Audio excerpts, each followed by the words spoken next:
ইউসুফ আলাইহিস সালাম, জুলাইখা তাকে আটকায় ফেলেছে ঘরের মধ্যে, তালা দেওয়া, খিল দেওয়া, সিটকানি মারা, পালাবার পথ নাই, চতুর্দিকে উলঙ্গ নগ্ন চিত্র।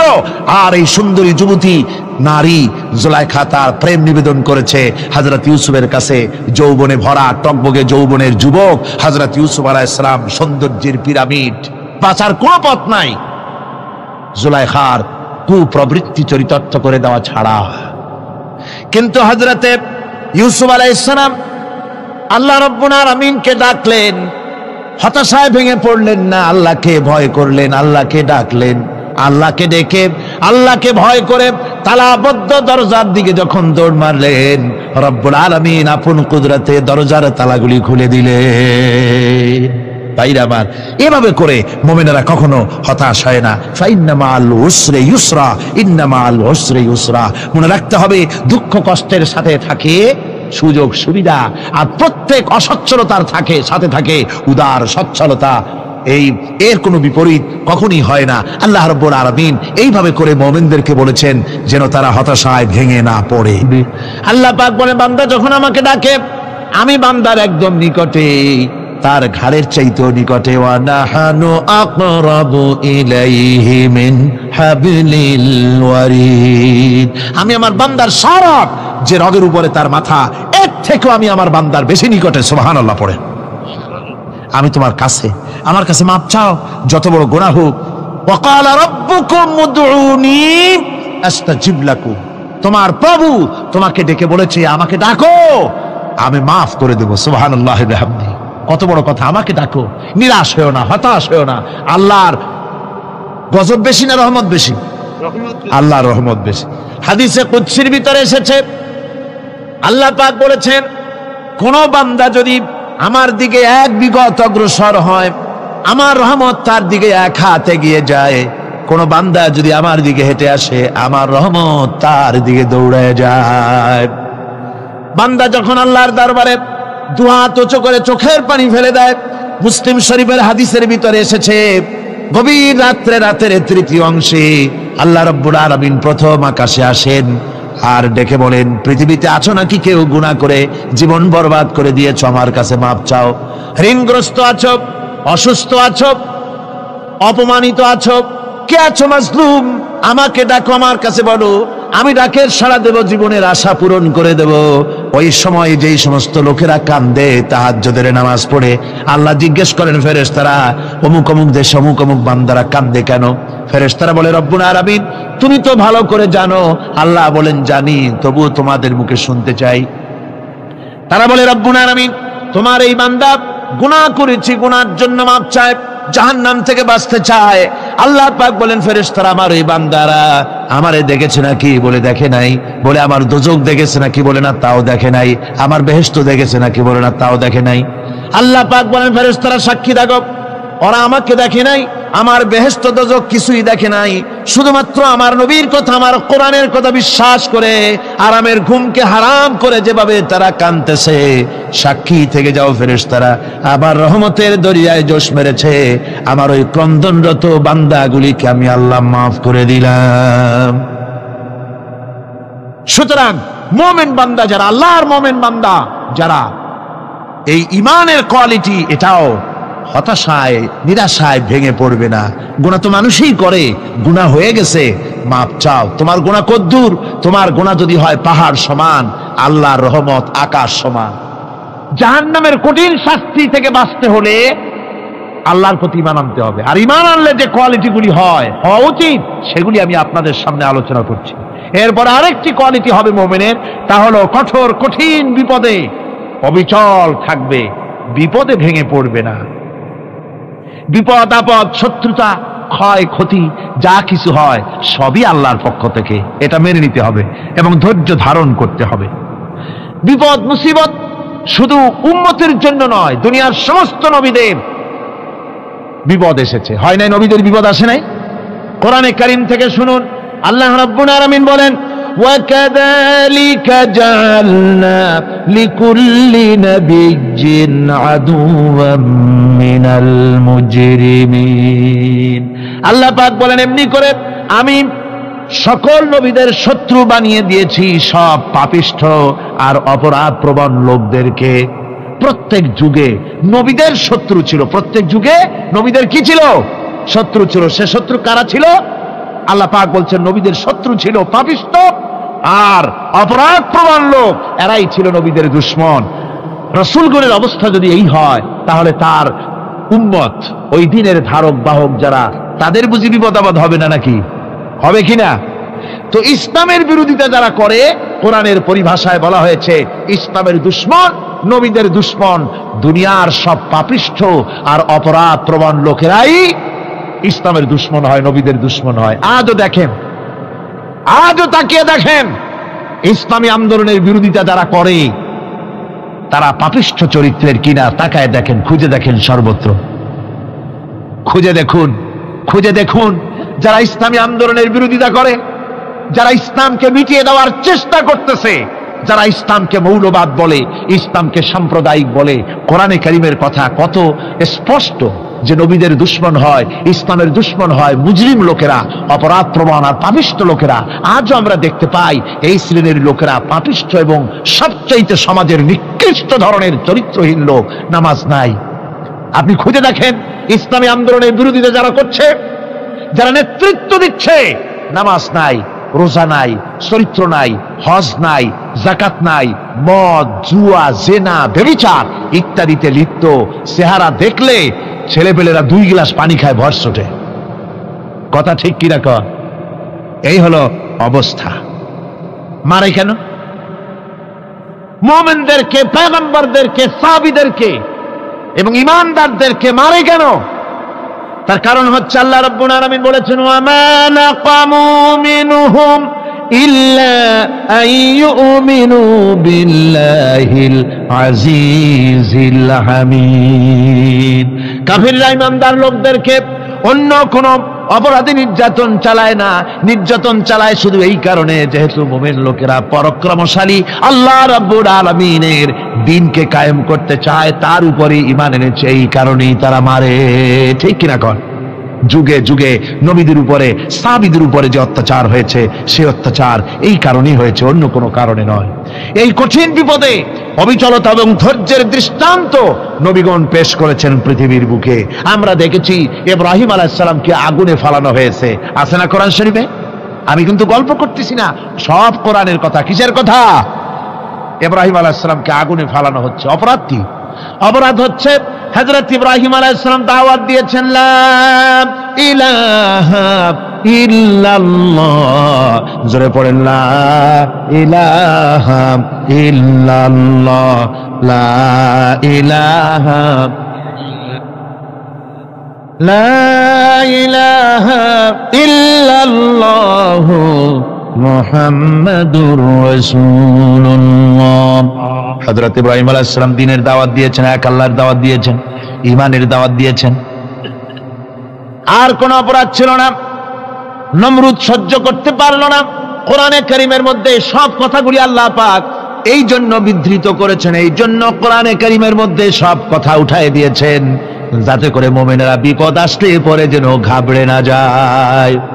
একবার রাসূল পাক সাল্লাল্লাহু আলাইহি ওয়াসাল্লামের কাছে একজন মুশরিক এসেছেন, তার কাছে একটা ভাঙ্গা মূর্তি। হুজুর জিজ্ঞেস করলেন তোমার মূর্তিটা ভাঙা কেন? লোকটি বলল যে এটি হচ্ছে আমার খোদা, একে আমি সব সময় সাথে রাখি, না জানি কোন সময় কোন বিপদে পড়ি, এই জন্য সাথে রাখি বিপদ থেকে বাঁচার জন্য। পথিমধ্যে আমার প্রকৃতির ডাক এলো, পেশাব পায়খানায় যাওয়ার প্রয়োজন হলো, তো মনে করলাম এমন জায়গায় এই খোদা নিয়ে যাওয়া উচিত না। খোদাকে রাস্তার উপরে রেখে তারপরে গেলাম কাম সারতে। কাম সেরে এসে দেখি যে এইটার মাথা থেকে শুরু করে পা পর্যন্ত ভিজা। মনে করলাম খোদার শরীর ভিজা, না জানি নিশ্চয়ই কোনো পবিত্র বরকতপূর্ণ পানি হবে। তো এই বরকতপূর্ণ পানি আমি নিজে একটু টেস্ট করলাম, জিহ্বা দিয়া চাটলাম, খাইলাম, দেখলাম যে কেমন কেমন গন্ধ আসে, আর কি একটা টক টক জাতীয় বিশ্রী রকমের। তো মনে করলাম পবিত্র পানি এরকমের গন্ধ হবে কেন? এদিক ওদিক তাকালাম, তাকিয়ে দেখি দূরে একটা কুকুর দাঁড়ানো, তার নিচের থেকে পানি টপকাচ্ছে। তখন ভাবলাম যে আসলে কোন বরকতের পানি এটা। আমি তখন রাগ করে এইটা ঠ্যাং ধরে আছাড় মারলাম যে তুই কি খোদা না তুই একটা হুদা, তুই তো নিজেরই ঠেকাতে পারিস না বিপদ থেকে, তা আমারে ঠেকাবি কি করে? হাদিস শরীফ এসছে রাসূল পাক সাল্লাল্লাহু আলাইহি সাল্লাম তখন হেসে দিয়েছিলেন। সে হাসিতে হুজুরের দন্ত মোবারক বিকশিত হয়েছিল, শরীর মোবারক কেঁপে উঠেছিল। হুজুর জিজ্ঞেস করলেন, আমার কাছে কি বক্তব্য এসেছো? লোকটি বলছে, হুজুর আমার কাছে আজকে এইসব জিনিসের ব্যর্থতা অসারতা ধরা পড়েছে, আমি তৌহিদের আশ্রয় নিতে এসেছি। আল্লাহর নবী বললেন, পড়ো লা ইলাহা ইল্লাল্লাহু মুহাম্মাদুর রাসূলুল্লাহ। মুমিন ব্যক্তি আত্মমর্যাদার সৃষ্টি হয় তার কলিজার মধ্যে, আত্মসম্ভ্রম, আত্মসম্মান। সে কারো কাছে মাথা নত করবে না, তার কারণ সে জানে আমি যার গোলাম তিনি হচ্ছেন সকল ক্ষমতার উৎস। সকল ক্ষমতার উৎস কে? চিল্লায় বলতে হবে, সকল ক্ষমতার উৎস কে? কিন্তু আমার দেশের পার্লামেন্ট, আমার দেশের সংসদ, এই সংসদে নেতা নেত্রীরা সেখানে বসে বলেন সকল ক্ষমতার উৎস, সকল শক্তির উৎস জনগণ। বলেন এরকম, সকল ক্ষমতার উৎস জনগণ। এই ধরনের কথা বলা শিরক, বিশ্বাস করাও শিরক। জনগণের ক্ষমতা কোথায়? জনগণ শুধু ভোটের ক্ষমতা রাখে, ক্ষমতা দেওয়ার মালিক আর ক্ষমতা ছিনায় নেওয়ার মালিক জোরে বলেন কে? জনগণই যদি ক্ষমতার মালিক হয় তাহলে 9 বছরের রাজার 10 বছরের সাজা হয় কেমনে? জনগণ ক্ষমতার মালিক নয়, এটি একটি মিথ্যে কথা। এই কথাটি শিরক। কোন মুসলমানের কথা বিশ্বাস করা উচিত নয়। কথা বুঝতে পেরেছেন? কোন মুসলমানের বিশ্বাস করা উচিত নয়। আল্লাহ পাক পরিষ্কার বলেছেন, আন্নাল কুওয়াতা লিল্লাহি জামিয়া, সমস্ত ক্ষমতার উৎস কেবলমাত্র আল্লাহ সুবহানাহু ওয়া তাআলা। কিন্তু বেকুবরা বোঝে না, জনগণকে খুশি করার জন্য, তাদের ভোট যেন বারবার পাওয়া যায়, এই জন্য বলে সমস্ত ক্ষমতার উৎস জনগণ। বেকুবেরা, পাগলেরা বুঝে না, সেই জন্যই তারা এই কথাগুলি বলে। কয়েকটি কথা আমাদের দেশে চালু আছে যে কথাগুলি শুনলে খুবই খারাপ লাগে। একটা হচ্ছে সকল ক্ষমতার উৎস জনগণ, এটি মারাত্মক শিরকপূর্ণ কথা। আরেকটি কথা, যখন রেডিও টিভিতে বলা হয় যে কুতুবদিয়া, হাতিয়া সন্দ্বীপ, কক্সবাজার উপকূলীয় এলাকায় থেকে 280 মাইল স্পিডে বাতাস প্রবাহিত হবে, 30 ফিট উঁচু হয়ে জলোচ্ছ্বাস হবে, গ্রেট ডেঞ্জার সিগন্যাল নাম্বার 10 দেখাবার জন্য বলা হলো। সাথে সাথে তারপরেই রেডিও টিভি থেকে, সরকারি যন্ত্র থেকে সরকারের লোকেরা বলতে থাকেন এই বিরাট তুফান, জলোচ্ছ্বাস এবং ঘূর্ণিঝড়ের মোকাবেলা করার জন্য সেনাবাহিনী প্রস্তুত করে রাখা হয়েছে। কি বেকুবি! 30 ফুট জলোচ্ছ্বাস হবে, সেনাবাহিনী করবে কি? বন্দুক নিয়ে লড়াই থাকবে? মোকাবেলা করবা? প্রচন্ড বাতাসের মোকাবেলা করবা তুমি সলিমুদ্দি? হ্যাঁ, বরং বলা যেতে পারে ঘূর্ণিঝড় এবং জলোচ্ছ্বাসের পরে যে দুর্যোগ সৃষ্টি হবে তড়িৎ গতিতে, আমরা সেই দুর্যোগকে, মানুষকে ঠেকাবার জন্য আমরা প্রাণ চেষ্টা চালাবো, আমাদের সব মেশিনারি সেজন্য প্রস্তুত আছে, এটা বলা যেতে পারে। কিন্তু ঝড়ের মোকাবেলা করব, মারাত্মক কথা, মারাত্মক কথা। আবার আরেকটি কথা খুবই মারাত্মক, এগুলো পত্র পত্রিকায় দেখি, অমুক দলের অমুক নেতা হসপিটালে মৃত্যুর সঙ্গে পাঞ্জা লড়তেছে। আজীব তামাশা।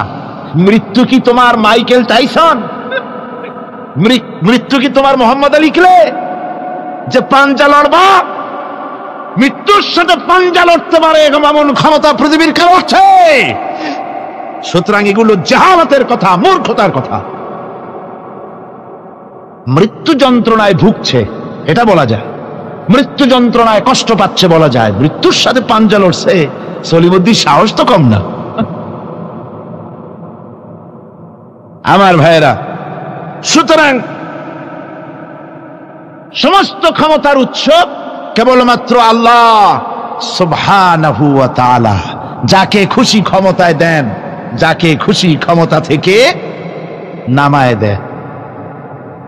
এত বড় প্রচন্ড ক্ষমতার মালিক তিনি।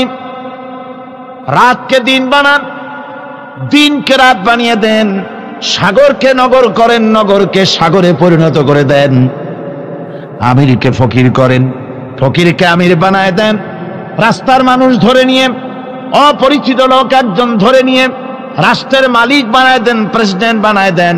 আবার সম্মানের ফুলের মালা দিয়া গলা থেকে শুরু করে পা পর্যন্ত ফুলের মালা দিয়া ভরে দেন।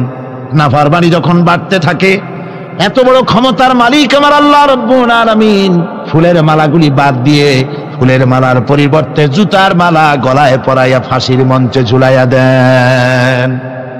পারেন কিনা? প্রচন্ড ক্ষমতার মালিক তিনি। তিনি যদি কারো ক্ষমতা ছিনিয়ে নিবেন, এটা যদি সিদ্ধান্ত হয়, পৃথিবীর মানুষ তাকে ক্ষমতার উপরে রাখতে পারে? আর আল্লাহ যদি কাউকে ক্ষমতা দিতে চান, সেই ক্ষমতা থেকে তাকে মাহরুম কেউ করতে পারে? পারেন। সমস্ত ক্ষমতার একমাত্র মালিক হচ্ছেন কে? আল্লাহ সুবহানাহু ওয়া তাআলা। মানুষেরা বোঝে না, তাই আত্মম্ভরিতা ক্ষমতার মোহে কি করবে দিশা করতে পারে না। এই জন্য যারা মুমিন হবে তাদের এই চিন্তা মনের মধ্যে থাকবে, আত্মমর্যাদা আসবে, কারো সামনে হাত পাতবে না, হাত পাতবে তো আল্লাহ সুবহানাহু ওয়া তাআলার কাছে, কাউকে ভয়ও করবে না। আত্মমর্যাদার কারণে সে তার রিজিক সম্পর্কেও নৃশংস হয়ে যাবে, অর্থাৎ রিস্ক সম্পর্কেও তার পরোয়া থাকবে না যে হক কথা যদি বলি তাহলে যদি আমার চাকরি না থাকে। আছেন এরকম লোক? হক কথা যদি বলি, চাকরি যদি না থাকে, দাওয়াত যদি আর না হয়, গুলি খেয়ে যদি মরি, এই চিন্তাও মুমিনের লোকের মধ্যে থাকে না, যেহেতু তার আত্মমর্যাদা এসেছে। রিস্কের মালিক মসজিদের মুতাল্লি নয়। অনেক ইমাম আছে মসজিদে, হক কথা বলতে সাহস পায় না। আছে না? চট্টগ্রামে না থাকতে পারে, বিভিন্ন জেলায় আছে, হক কথা বলার সাহস পায় না। মনে করে রিস্কের মালিক মুতাল্লি অথবা সেক্রেটারি।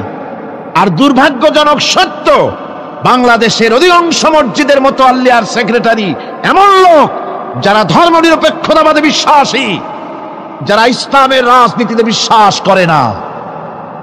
এ ধরনের বহু লোক মসজিদের সেক্রেটারি, মেম্বার, মুতাল্লি হয়ে বসে আছে, আর মসজিদের ইমামদেরকে হক কথা বলতে দেয় না। আছে না? ইমাম সাহেবরা, আমি কিন্তু পাইকারি কথা বলছি না, আলহামদুলিল্লাহ যোগ্যতা সম্পন্ন ইমাম আছেন যারা কথা বলেন। আবার কিছু লোক আছে যারা ভয় পান, আমি তাদের উদ্দেশ্যে বলছি, কোরআনে কারীম বলছে রিস্কের মালিক হচ্ছেন আল্লাহ সুবহানাহু ওয়া তাআলা। তোমার রিস্কের পরোয়াটা কিসের?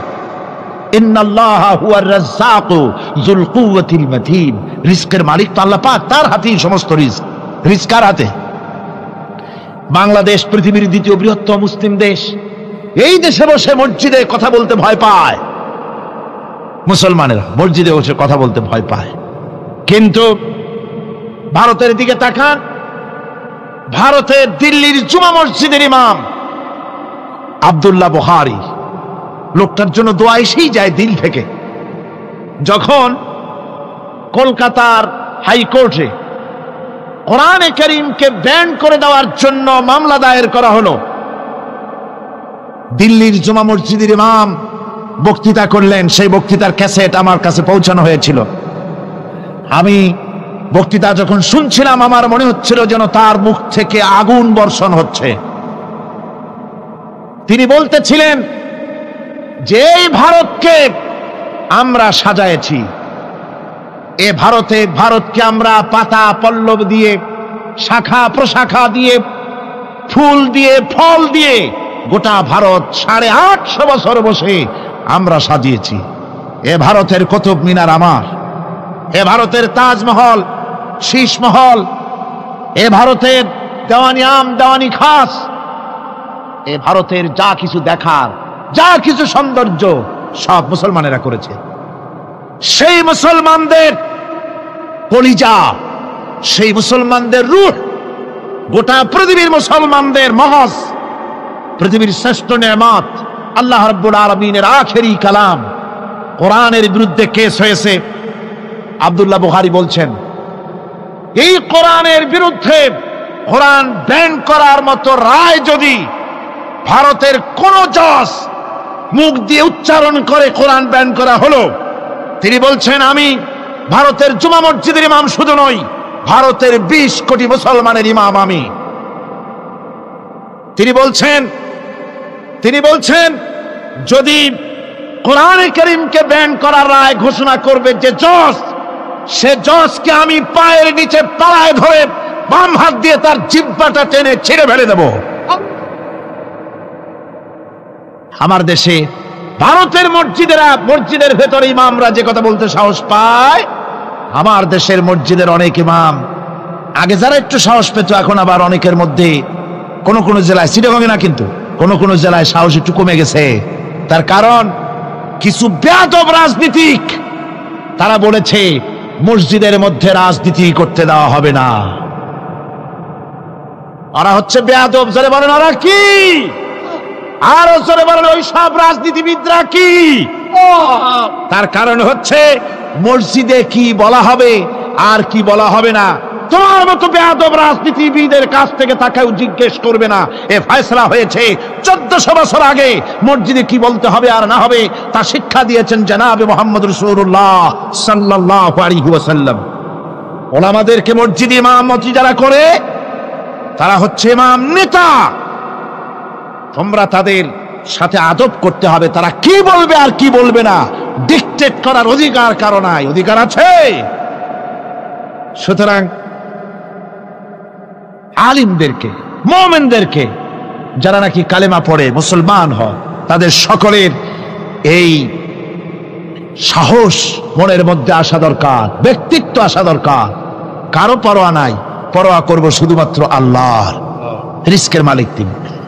আল্লাহ রাব্বুল আলামিন বলেছেন, ওয়ামা মিন দাব্বাতিন ফিল আরদি ইল্লা আলাল্লাহি রিজকুহা। এই পৃথিবীর বুকে এমন কোন বিচরণশীল জীব নাই যে জীবের রিস্কের দায়িত্ব আমি আল্লাহ আমার নিজ হাতে গ্রহণ করি নাই। সব জীবের রিস্কের চাবি আমার হাতে। কার হাতে? তাহলে ভয়টা কিসের? আপনার একটা পেট, তাই নিয়ে এত চিন্তা। অথচ এই পৃথিবীতে আল্লাহ পাক বলেন অসংখ্য প্রাণী আছে যাদের কোনো সঞ্চয় নাই। কবে কোথায় একটা মরা গরু পাইছে আর খোঁজ নাই, খবর নাই। ওগুলা কি না খাইয়া মরতে দেখছেন রাস্তায় পথে ঘাটে? সুবহানাল্লাহ বিহামদিহি। অসংখ্য প্রাণী এভাবে দুনিয়া আছে। আল্লাহ রাব্বুল আলামিন বলেন যাদের কোনো সঞ্চয় নাই, যারা কোনো সঞ্চয় করে না, এ ধরনের সাপগুলি, শিয়ালগুলি, বাঘগুলি, পাখিগুলি, জলচর প্রাণী, স্থলচর প্রাণী আর অন্তরিক্ষে মহাশূন্যে উড়ে বেড়ায় যে সব প্রাণী, এ ধরনের শত সহস্র কোটি কোটি প্রাণী, তারা সকাল বেলায় খালি পেট নিয়ে বেরিয়ে যায়। খালি পেট নিয়ে সকাল বেলায় বেরিয়ে গেল, আবার সন্ধ্যায় যখন বাসায় ফেরে সমস্ত প্রাণীগুলির পেট আল্লাহ রব্বুল আলামিন ভরে দেন। সুবহানাল্লাহ। একটা প্রাণীও খালি পেটে বাড়ি ফেরে না। সুবহানাল্লাহ, সুবহানাল্লাহ। অথচ তাদের কিন্তু জন্ম নিয়ন্ত্রণের ব্যবস্থাও নাই।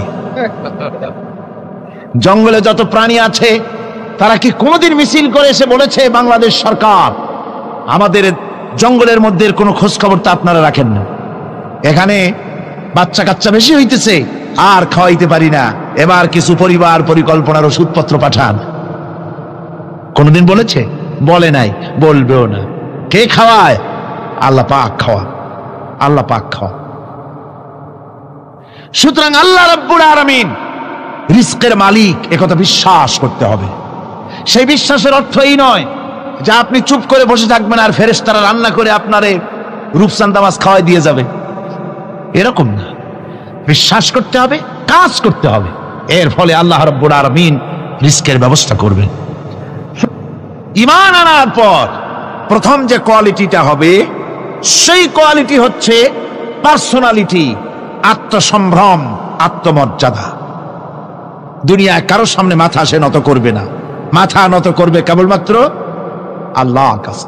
সে বিশ্বাস করবে খাইরিহি ওয়া শাররিহি মিনাল্লাহি তাআলা। ভালো মন্দ সব কার কাছ থেকে হয়? আল্লাহর কাছ থেকে হয়। সে কিছুতেই বিশ্বাস করবে না যে কোনো মাজারের কাছে গেলে, কবরের কাছে গেলে আমার তকদির পাল্টে যাবে। কোনো মুমিন তা বিশ্বাস করবে না। কথা বুঝতে পেরেছেন? ভালো করার মন্দ করার সবটা মালিক আল্লাহ সুবহানাহু ওয়া তাআলা। এরপরে 2 নম্বরের যে কোয়ালিটি সৃষ্টি হবে মুমিনের মধ্যে ঈমান আনার পর, সে গুণটা হচ্ছে সে বিনয়ী হবে। বিনয়, বিনম্রতা তার এক বৈশিষ্ট্য হবে। বিনয় এবং বিনম্রতার বৈশিষ্ট্য হবে। তার কারণ হচ্ছে ঈমান আনার পরে সে জানতে পেরেছে আল্লাহ রাব্বুল আলামিনের কর্তৃত্ব থেকে বেরিয়ে আসার ক্ষমতা কারো নাই। অহংকার করে যাব কোথায়? আস্ফালন করে যাব কোথায়? আল্লাহর রাজত্বের বাইরে, আল্লাহর ক্ষমতার বাইরে যাওয়ার ক্ষমতা তো কারোই নাই। সুতরাং অহংকার তার মধ্যে জায়গা পাবে না। আল্লাহ পাক দুনিয়ার সমস্ত মানুষের জিনকে পরিষ্কার করে বলেছেন, ইয়া মাশারাল জিন্নি ওয়াল ইনস ইন ইসতাতাতুম আন তানফুযু মিন আকতারিস সামাওয়াতি ওয়াল আরদ ফানফুযু লা তানফুযুনা ইল্লা বিসুলতান। হে পৃথিবীর মানুষেরা আর জেনেরা, যদি সম্ভব হয় আমার আকাশের নিচের থেকে, জমিনের উপর থেকে বেরিয়ে যা। লা তানফু, বেরিয়ে যেতে পারবে না। আমি আকাশ এবং জমিন থেকে যদি সম্ভব করতে পারো বেরিয়ে যা। আর যদি কোনো আকাশ থাকে তার নিচে যা, আর যদি কোনো জমিন থাকে তার উপরে যাও। এমন দেশ যদি পাও যেখানে আমার আলো ছাড়া কোনো আলো আছে, আমার বাতাস ছাড়া কোনো বাতাস আছে, আমার চাঁদ সূর্য ছাড়া কোনো চাঁদ সূর্য আছে, যাও সেখানে। আল্লাহ রাব্বুল আলামিন বলেন নাই এরকম যাওয়ার কোনো উপায় নাই। আমি আল্লাহ রাব্বুল আলামিন আকাশ আর জমিন দিয়ে প্যাকেট করে রেখেছি, আটকায় রেখেছি। আমার রাজত্ব থেকে, আমার ক্ষমতা থেকে, আমার কর্তৃত্ব থেকে বেরিয়ে যাওয়ার ক্ষমতা কোনো মানুষের নাই, কোনো জিনের নাই, কোনো প্রাণীর নাই। সুবহানাল্লাহ। মানুষ হচ্ছে অহংকার কিসের হবে? তোমরা হচ্ছ ফকির। আল্লাহ পাক বলছেন ওয়াল্লাহুল গানিয়্যু ওয়া আনতুমুল ফুকারা। আল্লাহ হচ্ছেন গনি। আল্লাহ কি? গনি, বেনিয়াস, বেপরোয়া। ফাআলুল লিমা ইউরিদ, যা খুশি তাই করে, কারো মুখাপেক্ষী তিনি নন। কোরআনে কারীমে রব্বুল আলামিন বলেছেন, নবী আপনি আমার ব্যাপারে, আমার গুণাবলীর ব্যাপারে বলুন। কুল হুয়াল্লাহু আহাদ, পড়েন সবাই। কুল হুয়াল্লাহু আহাদ আল্লাহুস সামাদ লাম ইয়ালিদ ওয়া লাম ইউলাদ ওয়া লাম ইয়াকুল লাহু কুফুয়ান আহাদ। আল্লাহ পাক বলেন, বান্দারে ও আমার নবী আপনি বলুন, আল্লাহ পাক এক এবং একক, তিনি নিরঙ্কুশ, তিনি বেনিয়াস, তিনি কারো মুখাপেক্ষী নন, তিনি কাউকে জন্ম দেন নাই, তাকেও কেউ জন্ম দেয়নি। আকাশ এবং জমিনে আল্লাহর সমকক্ষ কেউ নাই। তোমরা হচ্ছ ফকির আর আমি আল্লাহ হচ্ছে বেনিয়াস। লিল্লাহি মা ফিস সামাওয়াতি ওয়া মা ফিল আরদ, আকাশে যা আছে, জমিনে যা আছে সব আল্লাহর। সব কার? আল্লাহ পাকের। সুতরাং কিসের অহংকার, কিসের মাতবাড়ি? মানুষ পেছনের কথা ভুলে যায়, মুঠেই চিন্তা করে না। একটু আগে যারা ক্ষমতায় ছিল আজকে তারা ক্ষমতা হারা। আজকে যারা ক্ষমতায় এলো তারা আবার ক্ষমতা মসনদে বসে দুনিয়ার সব বিপদ আপদ ভুলে যায়। কি করে আরো বেশি লুটপাট করা যায়, আরো বেশি মানুষকে শোষণ করা যায়, মানুষ এই চিন্তাই করে। অহংকারে, ক্ষমতার দর্পে ফেটে পড়ে, চিন্তা করে না পেছনের কথা। আল্লাহ রাব্বুল আলামিন বলেন, যারা নাকি মুমিন বান্দাদের বিনয় এবং বিনম্রতা তাদের মধ্যে সৃষ্টি হয়ে যাবে, তার কারণ হলো আল্লাহ পাক বলেছেন ওয়ালা তামশি ফিল আরদি মারহান ইন্নাকা লান তাখরিকাল আরদা ওয়ালান তাবলুগাল জিবালা তুলা। ওয়ালা তামশি ফিল আরদি মারহান, আমার জমিনের উপরে অহংকার করে পা ফেলো না। তুমি কি পারবে অহংকার করে আমার জমিনটাকে ফাটাই দিতে? কি বলেন, পারা যাবে? অহংকার করে জমিনের উপরে লাথি মারেন জোরে, জমিন ফাটবে? ফাটবে না, আপনার পা ছিঁড়ে যাবে। আপনি কি পারবেন অহংকার করে পাহাড়ের উচ্চতা লাফ দিয়ে ছাড়াই যেতে পারবেন? তাও পারবেন না। সুতরাং আল্লাহ পাকের উপরে ঈমান আনলে পরে তাদের মাথা এভাবে নত হয়ে যায়, অহংকার তাদের মধ্যে জায়গা পায় না। অহংকার কিসের অহংকার তোমার? মানুষ তার জন্মের কথা, কোরআনে কারীম বলে মানুষ কি তার জন্মের কথা স্মরণ করে না? তোমার তো এমন অবস্থা ছিল, দুনিয়ায় উল্লেখযোগ্য বিষয়বস্তু হিসাবে তুমি পরিগণিত ছিলে না। তুমি হচ্ছ, তোমার জন্মের উৎস কথা হচ্ছে এক ফোঁটা নাপাক পানি, এমন নাপাক পানি যা শরীর থেকে নির্গত হলে পরে গোসল করা ওয়াজিব হয়ে যায়, এমন এক ফোঁটা নাপাক পানি যার জন্মের উৎস, তার আবার অহংকার কিসের? পৃথিবীতে অহংকার যারাই করলো আল্লাহ পাক তাদেরকে ভালো করে দেখায় দিলেন। নমরুদকে দেখায়ছেন, ফেরাউনকে দেখায়ছেন, যুগের ছোট ছোট নমরুদ ফেরাউন যেখানে যেখানে খুদে খুদে ফেরাউন হয়েছে আল্লাহ সকলকেই দেখিয়ে দিয়েছেন, দেন নাই? দেখিয়ে দিয়েছেন। সুতরাং মাথা নিচু করে চলতে হবে, বিদ্যার বড়াই করা চলবে না। কত লেখাপড়া করেছো তুমি? এমএ পাস করেছো, তাতে কি হয়েছে?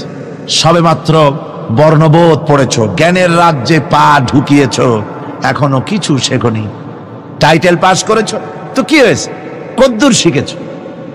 নিউটনের মতো মানুষ মৃত্যুর সময় বললেন, জ্ঞান সমুদ্রের বেলাভূমিতে দাঁড়িয়ে সামান্য বালু কণা নিয়ে নাড়াচাড়া করলাম, অথই সমুদ্রের কিছুই দেখতে পারলাম না। শেখ সাদী রহমতুল্লাহ আলাইহি ইন্তেকালের সময় বলেছেন, মালুম শোধ কি হিচ মালুম না শোধ, সারা জীবন সাধনা করে বুঝিলাম ইহা যে কিছুই বুঝিলাম না। এগুলি হচ্ছে জ্ঞানীদের কথা। আর কোন রকম ইউনিভার্সিটির বারান্দা দিয়ে 3-4 দিন হাঁটছে, কয় যে সব বুঝি। কি বুঝছো? কয় দেয়ার ইজ নো গড, স্রষ্টা বলতে কেউ নেই। পাগল কি আর গাছে ধরে মিয়া? সুতরাং বিদ্যার বড়াই চলবে না, স্বাস্থ্যের বড়াই চলবে না, অর্থের বড়াই চলবে না। অর্থের বড়াই করবে, কত অর্থ তোমার হয়েছে? আল্লাহ যদি ইচ্ছে করেন ব্রেনের মধ্যে, মগজের মধ্যে এমন টিউমার করে দিবেন, মগজের মধ্যে এমন ক্যান্সার করে দেবেন, হার্টের ভিতরে এমন ক্যান্সার লাগাই দিবেন, 14 গোষ্ঠী বিক্রি করলে ঔষধের পয়সা হবে না। পারবে কিনা আল্লাহ কন? জোরে বলবেন, পারবেন কিনা? এমন বহুত অসুখ আছে ডাক্তাররা বোঝেই না ঔষধ দেবে কি। হযরত ইউনূস আলাইহিস সালাম মাছে তারে গিলে ফেলে দিল, হতাশায় তিনি হার্ট ফেল করেন নাই। মাছের পেটের মধ্যে যদি কেউ চলে যায়, বেরিয়ে যাওয়ার জন্য কোনো ব্যাকডোর আছে নাকি কন? পালাবার কোন রাস্তা আছে? মাছের পেটের জানালা দরজা আছে কিছু? কিছুই নেই। তিনি হতাশ হলেন না, মাছের পেটের ভেতরে বসে হযরত ইউনূস আলাইহিস সালাম বুক ভরা আশা নিয়ে আল্লাহর দরবারে তিনি ঘোষণা করলেন, লা ইলাহা ইল্লা আনতা সুবহানাকা ইন্নী কুনতু মিনাজ জালিমিন। পড়েন না সবাই, লা ইলাহা ইল্লা আনতা সুবহানাকা ইন্নী কুনতু মিনাজ জালিমিন।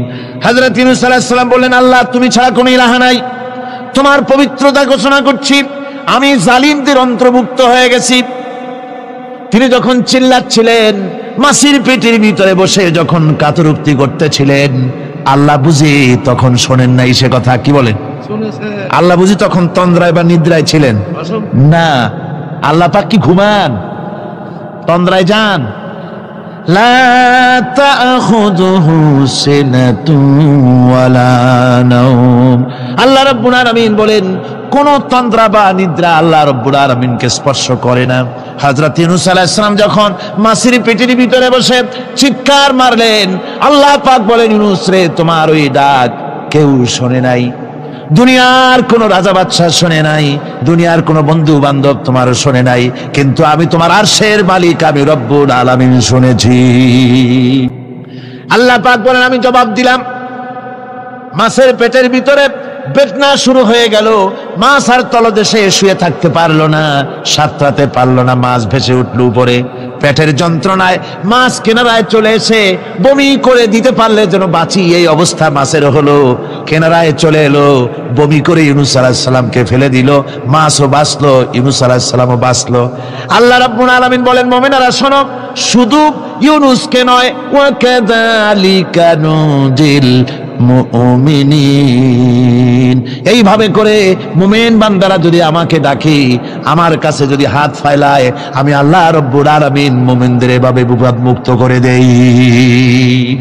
আল্লাহ পাক বিপদ মুক্ত করে দেন। ওমান ইয়াত্তাকিল্লাহা ইয়াজআল লাহু মাখরাজা, আল্লাহকে যে ভয় করে আল্লাহ তার জন্য রাস্তা খুলে দেন। জোরে কোন সুবহানাল্লাহ। দেখেন, ইউসুফ আলাইহিস সালাম, জুলাইখা তাকে আটকায় ফেলেছে ঘরের মধ্যে, তালা দেওয়া, খিল দেওয়া, সিটকানি মারা, পালাবার পথ নাই, চতুর্দিকে উলঙ্গ নগ্ন চিত্র।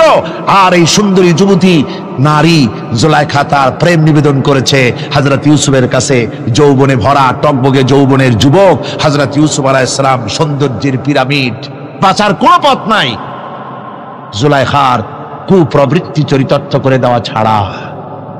কিন্তু হযরতে ইউসুফ আলাইহিস সালাম আল্লাহ রাব্বুল আলামিনকে ডাকলেন, হতাশায় ভেঙে পড়লেন না, আল্লাহকে ভয় করলেন, আল্লাহকে ডাকলেন।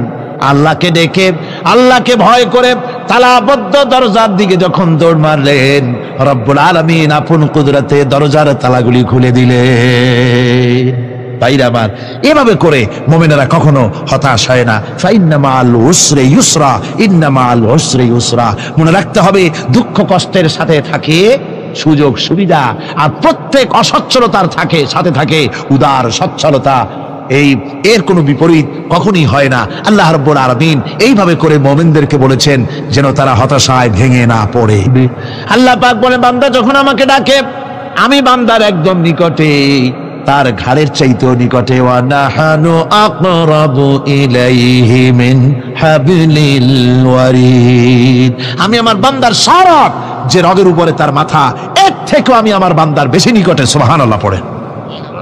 আমি তোমার কাছে, আমার কাছে মাপ চাও, যত বড় গুনাহ হোক।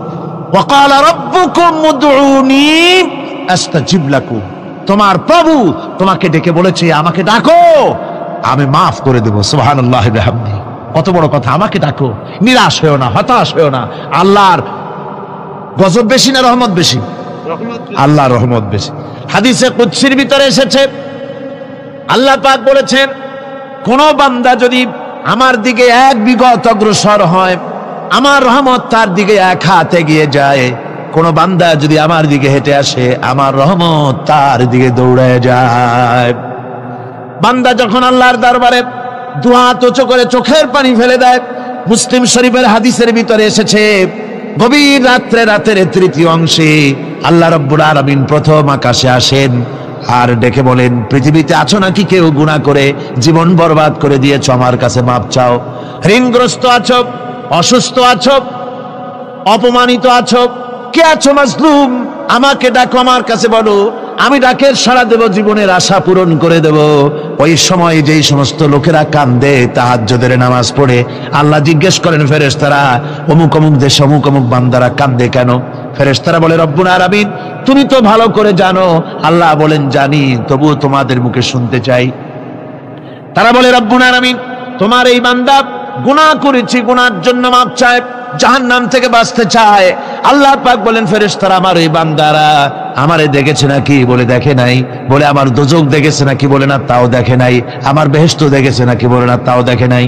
আল্লাহ পাক বলেন, ফেরেশতারা সাক্ষী থাকো, ওরা আমাকে দেখে নাই, আমার বেহেশত দোজখ কিছুই দেখে নাই, শুধুমাত্র আমার নবীর কথা, আমার কোরআনের কথা বিশ্বাস করে আরামের ঘুমকে হারাম করে যেভাবে তারা কাঁদতেছে, সাক্ষী থেকে যাও ফেরেশতারা, আমার রহমতের দরিয়ায় জোশ মেরেছে, আমার ওই ক্রন্দনরত বান্দাগুলিকে আমি আল্লাহ মাফ করে দিলাম।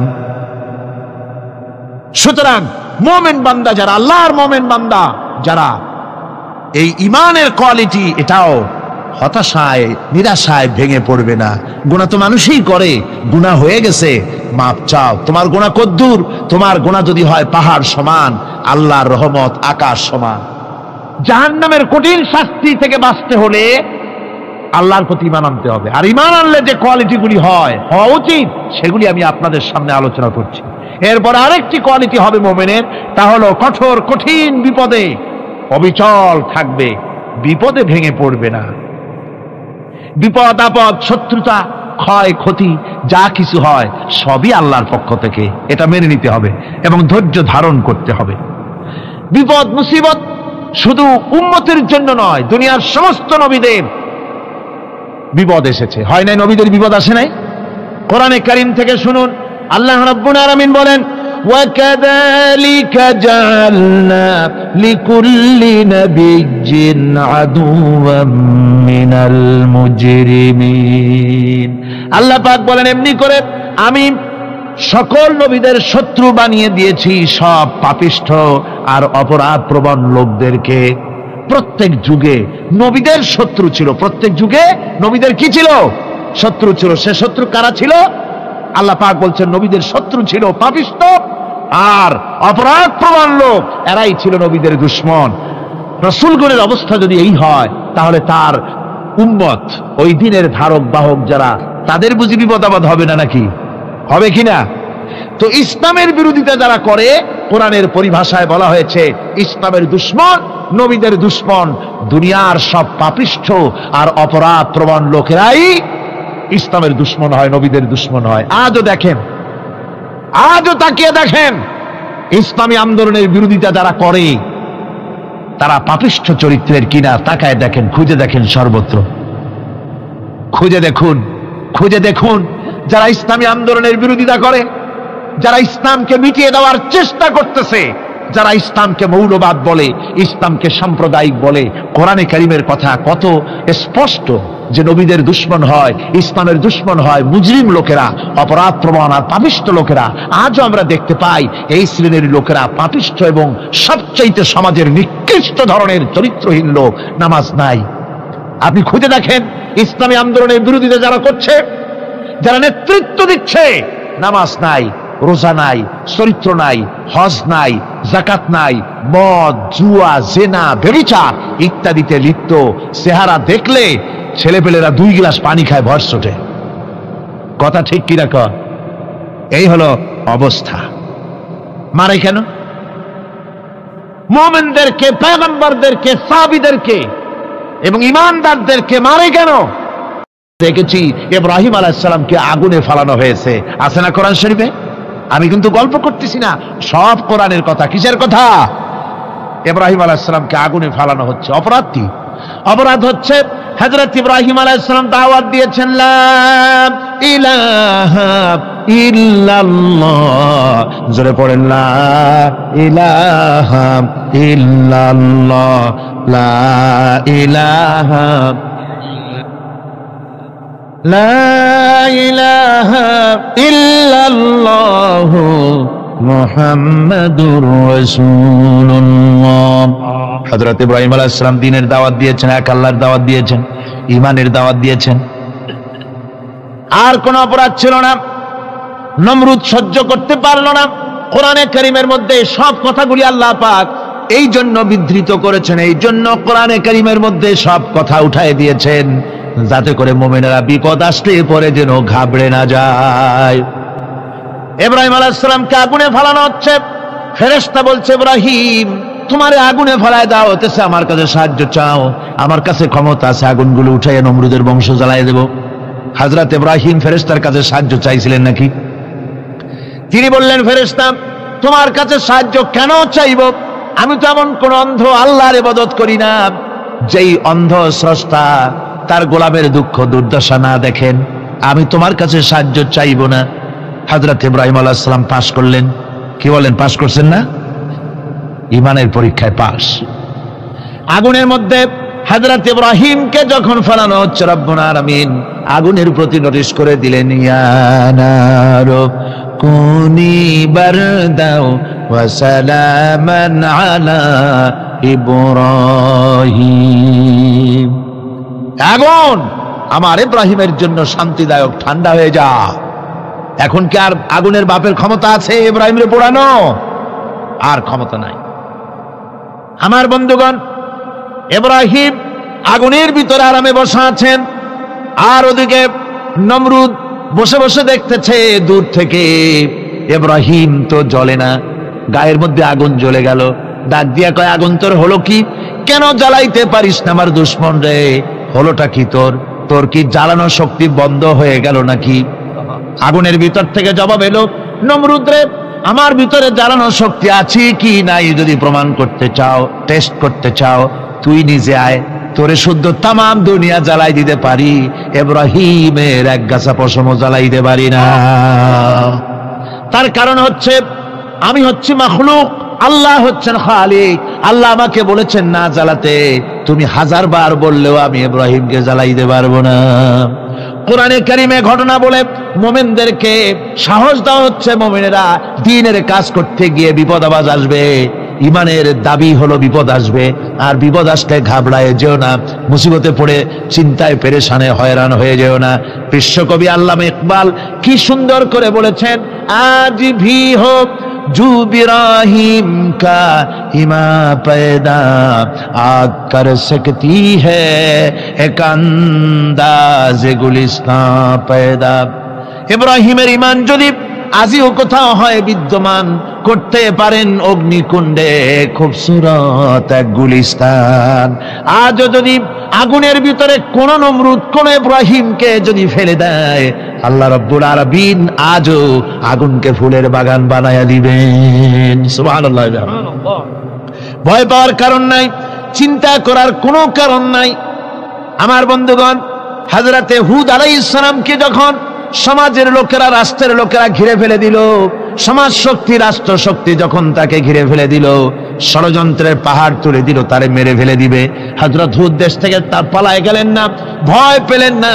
হযরতে হুদ আলাইহিস সালাম বললেন, কোরআনে কারিমে হযরত হুদের কথা কোট করা হলো, ফাকিদুনি জামিআন সুম্মা লা তুনজিরুন।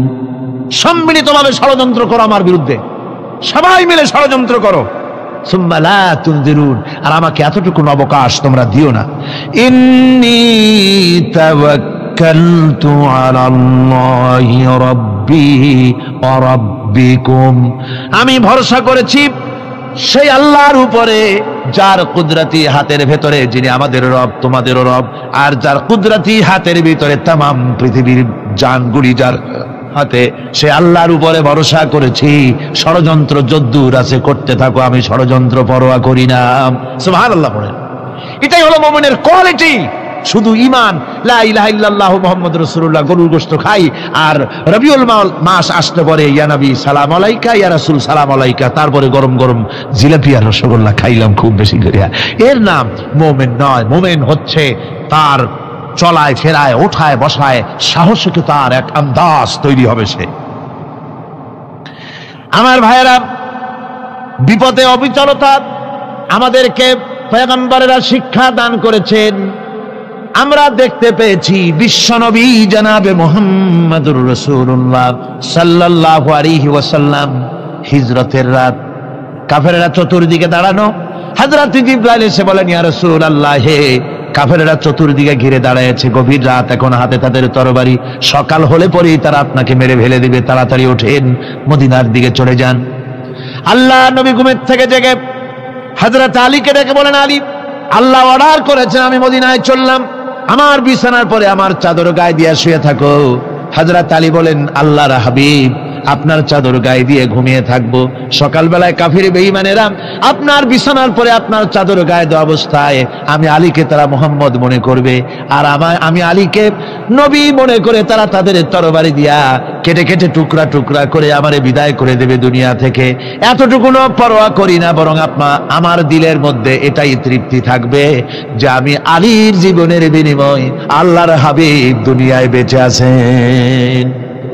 নবীজি ঘরের থেকে বেরোলেন, চতুর্দিকে কাফেররা দাঁড়ানো, আল্লাহ নবী হাতে এক মুষ্টি বালু হাতে নিয়ে শাহাতেল ওয়াজুহ, পরে 3 বার দম করে বালুগুলো ছেড়ে দিলেন।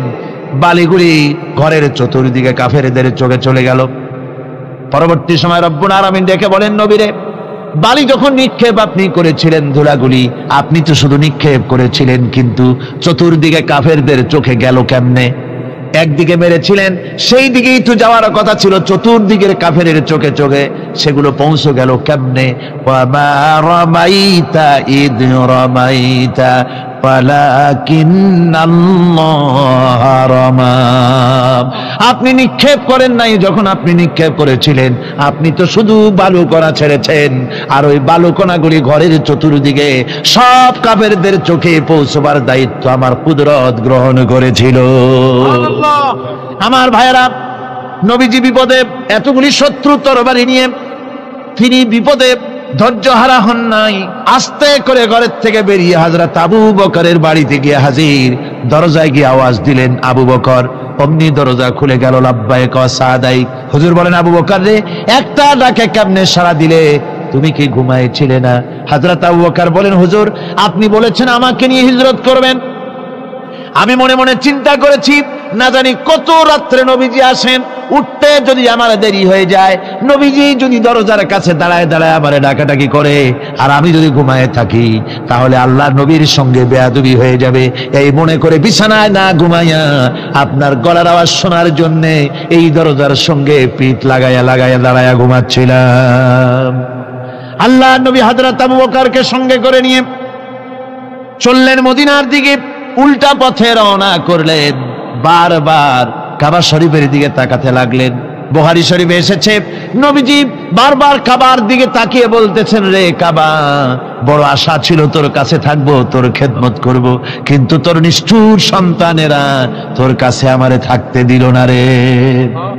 আল্লাহ নবী মিসফালা দিয়ে জাবালে কেদোয়ার উপর দিয়ে চলে গেলেন জাবালে সুরে।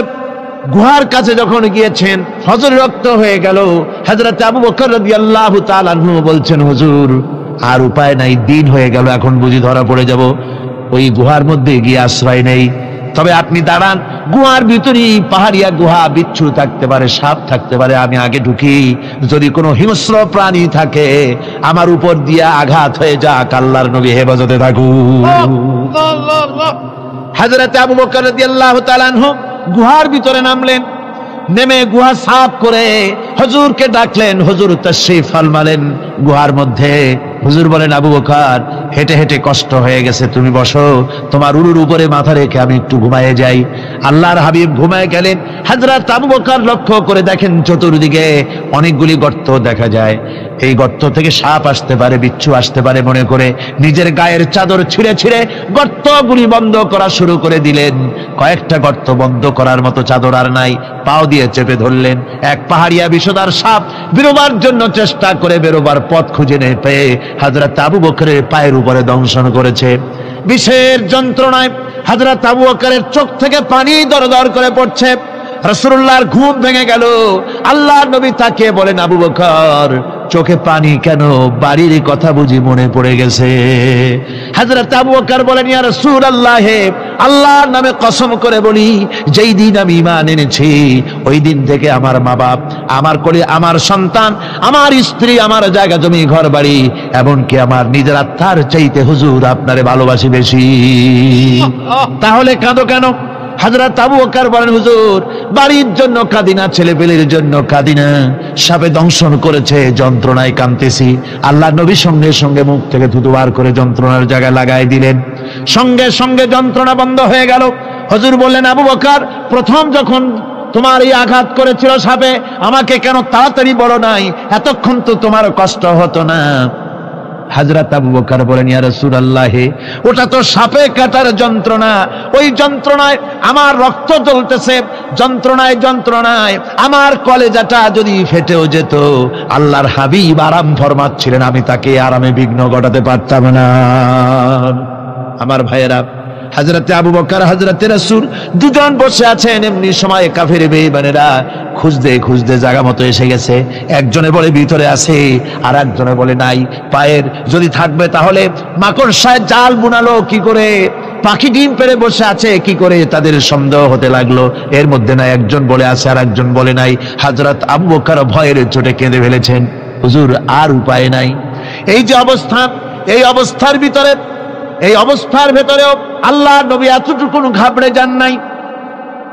শত্রুরা তরবারি নিয়ে এসেছে, সুযোগ পেলেই একটু তাকালেই দেখতে পাবে, তুলে মেরে ফেলে দেবে। আল্লাহর হাবিব মোটেই ধৈর্য হারালেন না, এতটুকু হতাশ হলেন না। আল্লাহ পাকের হাবিব তার সাথীকে কি বললেন তখন কোরআনে কারীম সূরা তাওবার মধ্যে আল্লাহ তা উদ্ধৃত করেছেন মুমিনদের জন্য, ইযহুমা ফিল গার ইয ইয়াকুলু লিসাহিবিহি লা তাহজান ইন্নাল্লাহা মা'ানা। ও আমার সাথী, ও বন্ধু, ভয় করো না, চিন্তা করো না, আমরা মাইনরিটি নই, আমরাই মেজরিটি। তার কারণ আল্লাহ আমাদের সাথে আছেন। সুবহানাল্লাহ। এর মানুষ উপকৃত হয় মুমিনদের দিয়ে ঈমানের কারণে। তার কারণ হলো একজন মুমিন, একজন ব্যক্তি যখন ঈমানদার হয়, মুমিন হয়ে যায়, আল্লাহর প্রতি যখন প্রগাঢ় বিশ্বাস তার এসে যায়, তখন সেই ব্যক্তি নৈতিকতার মান তার বেড়ে যায়। জোরে বলেন সুবহানাল্লাহ। নৈতিক চরিত্রের উপরে সে প্রতিষ্ঠিত হয়, সে মিথ্যা বলতে সাহস পায় না। মুমিন ব্যক্তি মিথ্যা বলতে সাহস পায়? পায় না। কেন পায় না? মিথ্যা বলতে সাহস পায় না, ঠকাতে সাহস পায় না, ওজনে কম দিতে সাহস পায় না, শয়তানি বদমাশি করতে সাহস পায় না। তার কারণ হলো আল্লাহ পাক বলে দিয়েছেন, মুমিন কোরআনের ভিতরে পড়েছে, ইয ইয়াতালাক্কাল মুতালাক্কিয়ানি আনিল ইয়ামিনি ওয়া আনিশ শিমালি কাঈদ। দুজন নিয়ন্ত্রণকারী ফেরেশতা তোমার ডানে এবং বামে বসে বসে তোমাকে নিয়ন্ত্রণ করছে, কোথায় যাও কি করো এই ফেরেশতারা বসে বসে সব দেখতেছে। মা ইয়ালফিযু মিন কাওলিন ইল্লা লাদাইহি রাকীবুন আতীদ। মানুষ এমন কোনো কথা বলে না যা ফেরেশতারা রেকর্ড না করে, সব রেকর্ড হয়ে যায়। তাই মুমিন ব্যক্তি দায়িত্বহীন কথা বলতে পারে না। মুমিন ব্যক্তির চরিত্র ভালো হয়ে যায়, সে যে কথা বলে বুঝে শুনে কথা বলে, সে যে ওয়াদা করে বুঝে শুনে ওয়াদা করে। যেহেতু সবকিছুর জবাব কিয়ামতে দিতে হবে। কোথায় দিতে হবে? কোথায় দিতে হবে? কিয়ামতে আল্লাহর দরবারে জবাব দিতে হবে। এই জন্য মুমিন যারা, মুমিনদের চরিত্র প্রতিষ্ঠিত হয়, মুমিনদের ধারণা থাকে যেখানেই যাই না কেন, যেখানেই বসি না কেন, সেখানেই আল্লাহ, আল্লাহ ছাড়া কোনো জায়গা নাই। আছে নাকি? আছে। আল্লাহ পাক বলেন, মা ইয়াকুনু মিন নাজওয়া সালাসাতিন ইল্লা হুয়া রাবিউহুম। তোমরা যেখানে তিনজন মিলে পরামর্শ করো, মনে রেখো তিনজন নও, ওখানে চতুর্থ সত্তা আমি রব্বুল আলামিন তোমাদের কাছে আছি। সব শুনিয়ার দেখি, পাঁচজন যেখানে হও সেখানে আমি ষষ্ঠ। এর থেকে যদি কম হও, এর থেকে যদি বেশি হও, বান্দারে তুমি আছো যেখানে আমি আল্লাহ আছি সেখানে। উপায় নাই, সব জায়গায় আমি দেখতে পাচ্ছি। শুধু তাই নয়, রাত্রিবেলায় মানুষেরা গোপনে পরামর্শ করে, করে না? করে কিনা? রাতে রাতে পরামর্শ করে, এক জায়গায় বসে, হলের মধ্যে, পাহাড়ের মধ্যে কোনো জায়গায় বসে পরামর্শ করে। কি পরামর্শ? ইসলামী আন্দোলনের লোকদের মারবে, কোথায় তাদের ধরবে, কোথায় তাদের অত্যাচার করবে, এই সমস্ত পরামর্শ করে। আল্লাহ পাক বলছেন, শুনুন, আল্লাহ রাব্বুল আলামিন বলেন, ওয়া হুয়া মাআহুম ইয ইউবাইয়িতুনা মা লা ইয়ারদা মিনাল কাউল ওয়া কানা আল্লাহু বিমা তা'য়ামালুনা মুহীতা। আল্লাহ পাক বলেন, তিনি তো ঠিক সেই সময়ও তোমাদের কাছে থাকেন যখন তোমরা নিজেদের ঘরের মধ্যে বসে, কোনো এক জায়গায় বসে আল্লাহর মর্জির খেলাফ পরামর্শ করো, আল্লাহ তখনও তোমাদের কাছে থাকেন। আল্লাহর ইহাতা থেকে, আল্লাহর কর্তৃত্ব থেকে বেরিয়ে যাওয়ার কোনো উপায় নাই। সুতরাং গোপনে বলেন, প্রকাশ্যে বলেন, যেভাবেই যা কিছু করা হোক না কেন, আল্লাহর কাছে আমাদের সমস্ত অপরাধগুলি ধরা হয়ে যায়। আর এটাই হচ্ছে ঈমানের সীমা পরিসীমা। তিলকা হুদুদাল্লাহি ফালা তা'তাদুহা। তিলকা হুদুদুল্লাহ, এটাই হচ্ছে আল্লাহর সীমানা। ইমানের এই সীমারেখা বজায় রেখে ইমানের উপরে মজবুত করে কোনো ব্যক্তি, পরিবার, সমাজ, রাষ্ট্র যদি তৈরি হয়, তাহলে সেই সমাজই শান্তি আসে, সেই সমাজই আরাম আসে, সেই রাষ্ট্র শান্তিপূর্ণ হয়, সেখানে দিন কায়েম হয়, মানুষ সুখ সমৃদ্ধি খুঁজে পায়। সুতরাং আমরা আজকে আলোচনা করলাম ইমানের কোয়ালিটি। কি আলোচনা করলাম? ইমানের কোয়ালিটি। এই কোয়ালিটি দিয়ে যেন আল্লাহ আমাদেরকে ভরপুর করে দেন। জোরে বলেন আমিন, আরো জোরে বলেন আমিন। ইব্রাহিম আলাইহিস সালাম ৮৬ বছর পরে সন্তান পেয়ে রেখে চলে যাওয়ার সময় দোয়া করলেন, আয় আল্লাহ, আমার কলিজার টুকরা সন্তানকে রেখে যাচ্ছি, আপনার ঘরের সামনে রেখে চলে যাচ্ছি, আপনি ছাড়া তো আমার কেউ নাই। আয় আল্লাহ, আমার এই সন্তানকে দিয়ে নামাজকে প্রতিষ্ঠা করে দিন। ১ নাম্বার দোয়া করলেন, নামাজকে প্রতিষ্ঠা করে দিন। ২ নাম্বার দোয়া করলেন, আল্লাহ, মানুষের মহব্বত আমার এই পরিবারের উপরে দিয়ে দিন। ৩ নাম্বার দোয়া করলেন, শুকর গুজারি বানায় দিন, ফলমূল দিয়ে রিজিক দিয়ে দিন, যাতে করে আমার পরিবার শুকর গুজারি আদায় করে। তিনটা দোয়া করলেন, দোয়াগুলো কবুল হয়ে গেল। তাকায় দেখেন, প্রতিনিয়ত রাত আর দিন নাই, এমন কোন সেকেন্ড নাই, ইকো সেকেন্ড নাই, ন্যানো সেকেন্ড নাই, যেই সময় আল্লাহর ঘরে সিজদা হয় না। প্রতিনিয়ত আল্লাহর গোলামেরা সিজদা অবনত হয়ে বাইতুল্লাহ গিয়ে মনের আশাগুলো আল্লাহকে খুলে বলে, আল্লাহর ঘরের দিকে তাকায়া 2টা চোখ ভিজায় ফেলে। এমন কোন মুহূর্ত নাই যেই মুহূর্তে সিজদা হয় না। এত দামি আল্লাহ বানায় দিলেন, প্রত্যেক মুহূর্তে সিজদার জায়গা হয়ে গেল। সারাক্ষণ সার্বক্ষণিক সিজদা চলতেছে। পৃথিবীর পূর্ব, পশ্চিম, উত্তর, দক্ষিণ, সারা দুনিয়া কাবার দিকে ফিরে নামাজ পড়তেছে। আমার এখানে যখন ফজরের নামাজ, অন্য জায়গায় হয়তো অন্য নামাজ চলতেছে, সারা দুনিয়ার ভিতরে সিজদা চলতেছে। আল্লাহর এই ঘরটাকে সার্বক্ষণিক যিনি পুনরুজ্জীবিত করে দিলেন, তিনি কে? তিনটা দোয়া করেছিলেন ইব্রাহিম আলাইহিস সালাম। ১ নাম্বার দোয়া, আল্লাহ, আপনি এই জায়গার মধ্যে নামাজ কায়েম করে দিন। আচ্ছা বলেন তো, নামাজ কায়েম হয়েছে? সুবহানাল্লাহ। তাহলে দোয়া বাকি আছে আর কয়টা? আর 2টা দোয়া বাকি।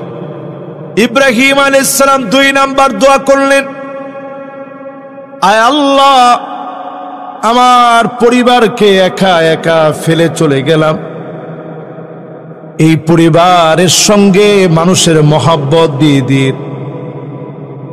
আল্লাহ সেই মহব্বতকে কিভাবে প্রতিষ্ঠিত করলেন একটু চিন্তা করেন।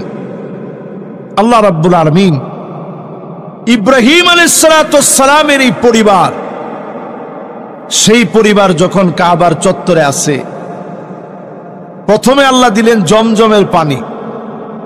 জমজম এই নামটাও আসছে হাজারা আলাইহা সালামের জবান থেকে। বলেন আল্লাহু আকবার।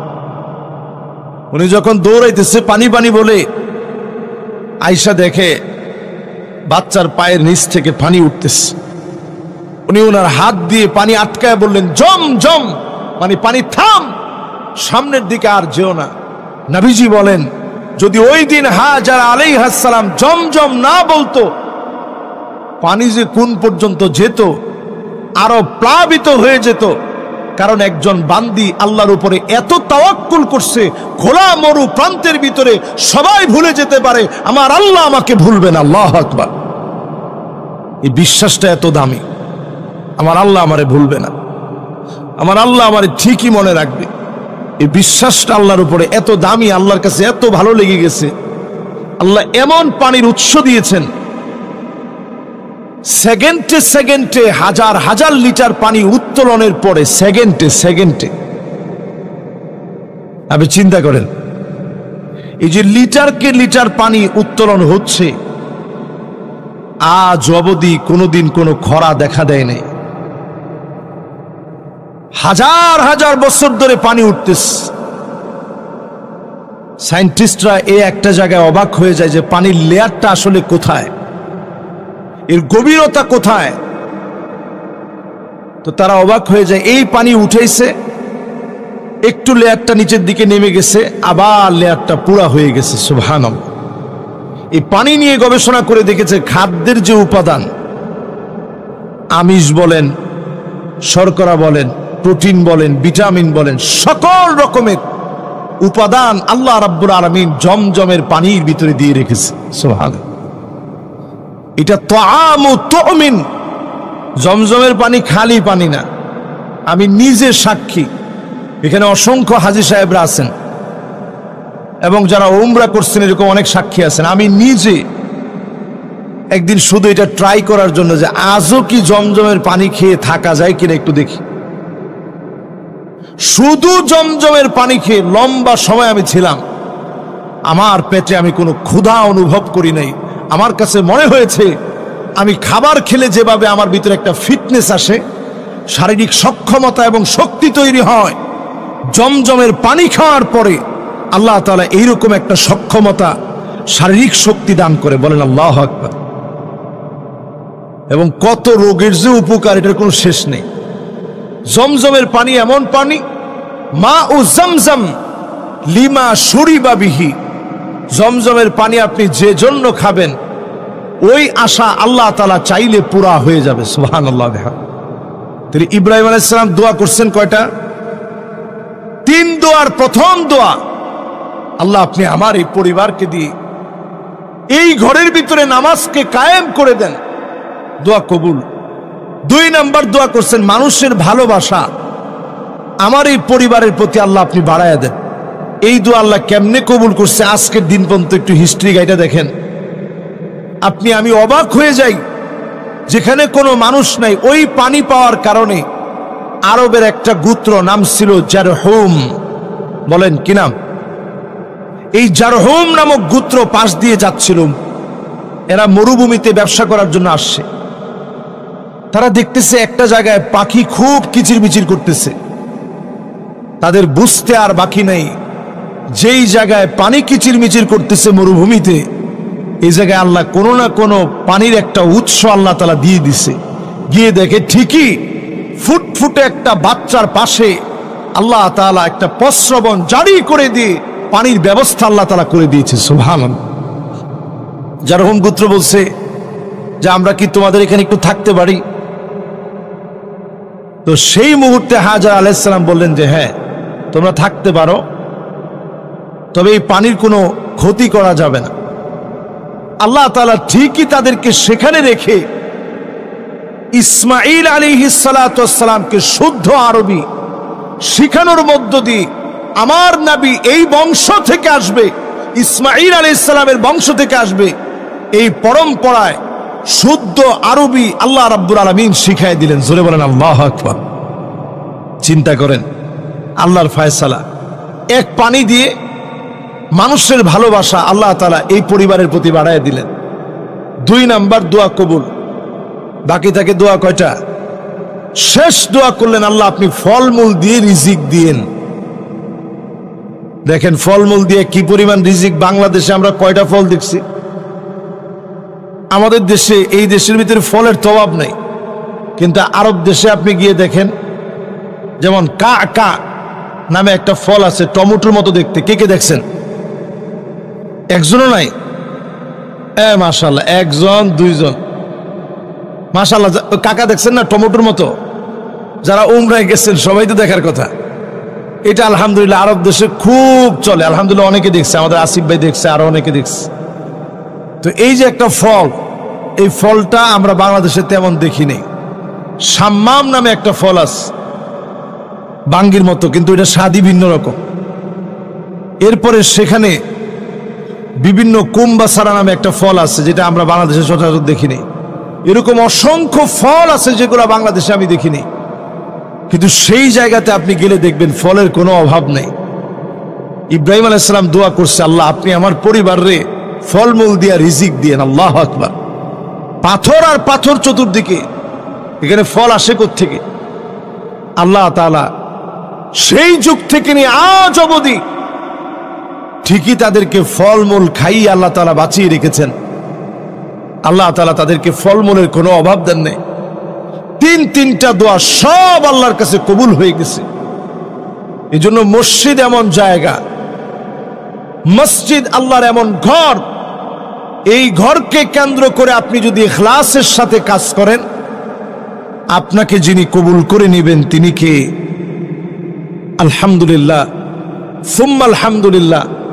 আল্লাহর অসংখ্য মেহেরবানি, আমরা যারা সলাতুল জুমাতে আসছি, আগে বাগে আমি অনেক মুসল্লিদেরকে পাই যারা এসে 11টা থেকে এখানে বসে থাকেন। শুধু 11টা থেকে এসে বসে থাকেন এমন না, ঢাকার বিভিন্ন প্রান্ত থেকে এখানে এসে আপনারা আগে বাগে বসেন। সওয়াবটা কেমন? এক একটা পা আপনি যেখান থেকে দিয়েছেন,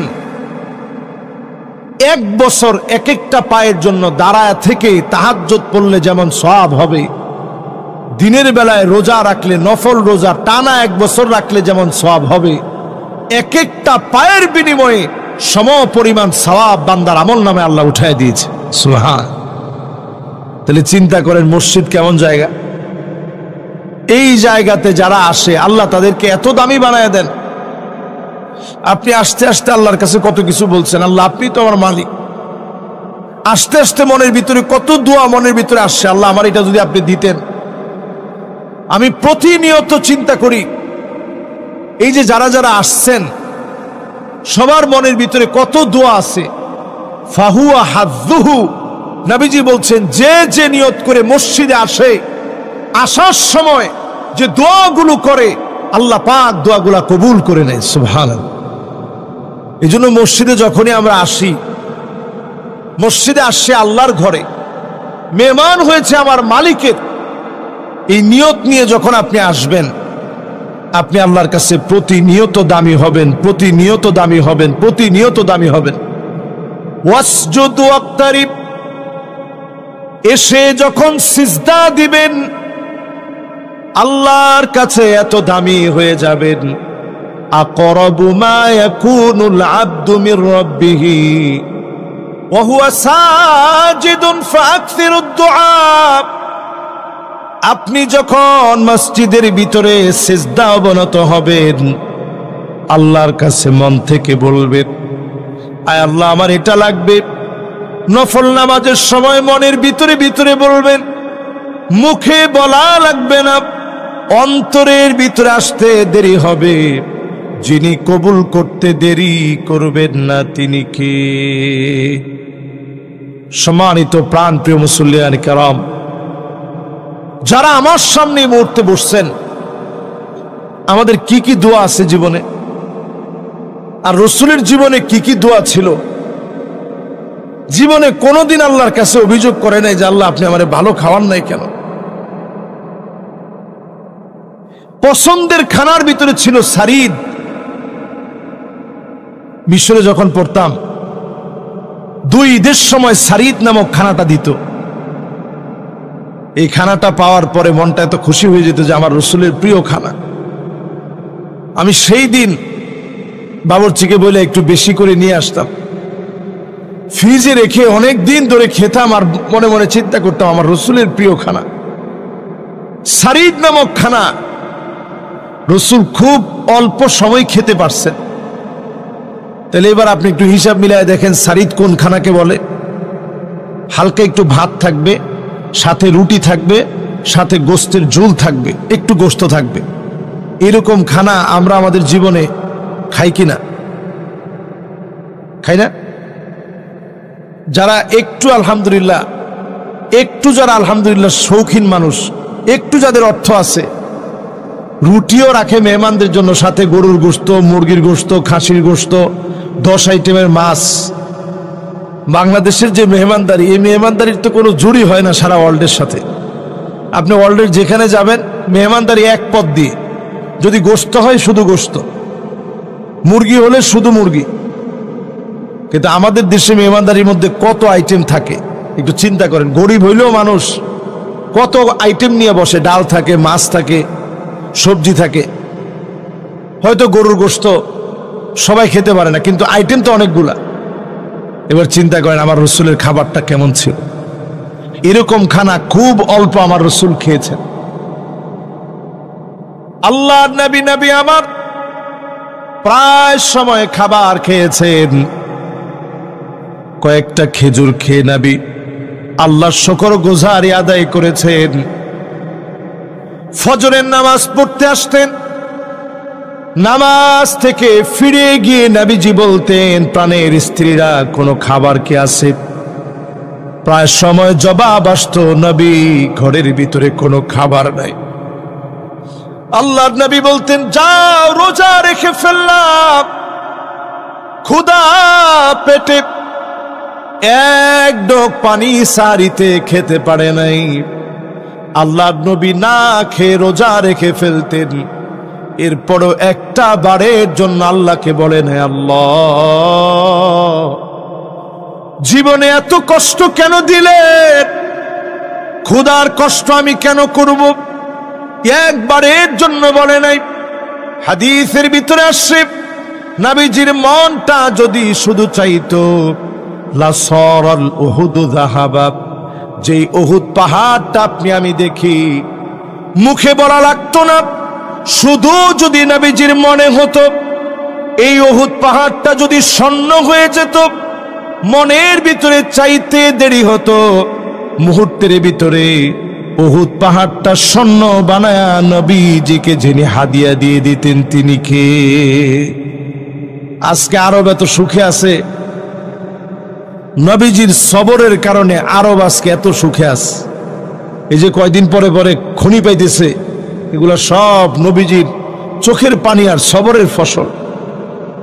আজকে আমরা খেয়ে পড়ে ভালো আছি, নবীজির চোখের পানি আর সবরের ফসলের কারণে উম্মত আজকে ভালো আছি। আমরা কত ভালো ভালো খাবার আজকে পাচ্ছি। নবীজির এরকম কয়েকটা মাস গেছে, একদিন চুলার ভিতরে আগুন জ্বললে অন্য দিন চুলার ভিতরে কোনো আগুন ছিল না। কিন্তু নবীজি একবারের জন্য আল্লাহরে বলেন, আল্লাহ কেন আপনি খাবারের কষ্ট দিলেন?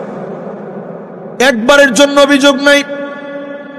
এই জন্য আল্লাহর কাছে দোয়া নবীজি বেশি বেশি যেই দোয়া করতেন, রব্বানা আতিনা ফিদ দুনিয়া হাসানা ওয়া ফিল আখিরাতি হাসানা ওয়া কিনা আযাবান নার। এই দোয়া সবচেয়ে বেশি নবীজি আল্লাহর কাছে করতেন, আল্লাহ দুনিয়ার কল্যাণ দিন, আখিরাতের কল্যাণ দিন, জাহান্নামের আগুন থেকে আল্লাহ আপনি আমার হেফাজত করেন। চিন্তা করেন, নবীজি আমার, যার জন্য আল্লাহর জান্নাত অপেক্ষায় আছে, ফেরেশতাকে আল্লাহ তাআলা দাঁড় করায় রাখছে, আমার নবী আয়েশা নক করলে জান্নাতের দরজা খুলবে। আল্লাহু আকবার। সেই নবী আল্লাহর কাছে দোয়া করতেন, আল্লাহ আপনি জাহান্নামের আগুন থেকে হেফাজত করেন। আপনি আমি কয়দিন এই দোয়া করছি, প্রতিদিন আল্লাহর কাছে আমার আপনার দোয়ার ভিতরে যেন থাকে, আল্লাহ জাহান্নামের আগুন থেকে বাঁচায় দেন।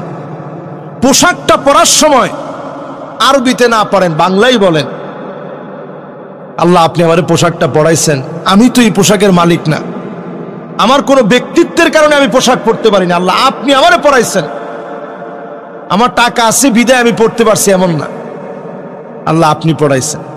খাবার খাওয়ার সময় বাংলাই বলেন, আল্লাহ আপনি আমারে খাবারটা খাওয়াইছেন, আমার শক্তি আছে টাকা আছে দেখে বাজার করে আনছি, দেখি রান্না বাড়া হয়েছে এই জন্য খাবার খেতে পারতেছি এমন না, আল্লাহ আপনি আমারে খাওয়াইছেন, আল্লাহ আপনি না খাওয়াইলে আমি খেতে পারতাম না। দোয়া যদি এইভাবে আল্লাহর কাছে আমরা করতে পারি। ইতিহাস রহমতের নবী এই টাইমে এমন একজন নারীকে বিবাহের বন্ধনে নিলেন, যেই নারীর নাম আপনারা জানেন, খাদিজা রাদিয়াল্লাহু আনহা। দুইজন স্বামী বিদায় হয়ে গেল, আবার বয়সটাও তার 40 বছর। কয় বছর? মাথা নষ্ট করবেন না, বুঝার চেষ্টা করেন। এত বড় এক দামি নবী, এত বড় এক শক্তিওয়ালা মায়ার নবী, এত সুন্দর চরিত্রের অধিকারী আমার নবী, ঠিক যৌবনের সময় বিবাহের বন্ধনে প্রথম ইতিহাস ভুলে যাওয়ার না এমন একজন আল্লাহর বান্দি আসলো রসুলের ঘরে, যে 2 জন স্বামী বিদায় আবার সন্তান হয়েছে আরো 2-এর অধিক। তৃতীয় স্বামী হিসাবে রহমতের নবীকে নিলেন, আবার বয়সও সমান। কার? 40 বছর। কার? আহা, নবী এমন কেন করলেন আর আল্লাহ করাইলেন কেন? সারা দুনিয়ার মানুষের জানায় দেওয়ার জন্য কিয়ামত পর্যন্ত ইতিহাস লিখে রাখো হে চরিত্রহীন নারীর দুশ্মনেরা, ভালো করে লিখে রাখ, ইসলাম সারা এই জমিনে বিধবা নারীর অধিকার আর কেউ দেয় নাই।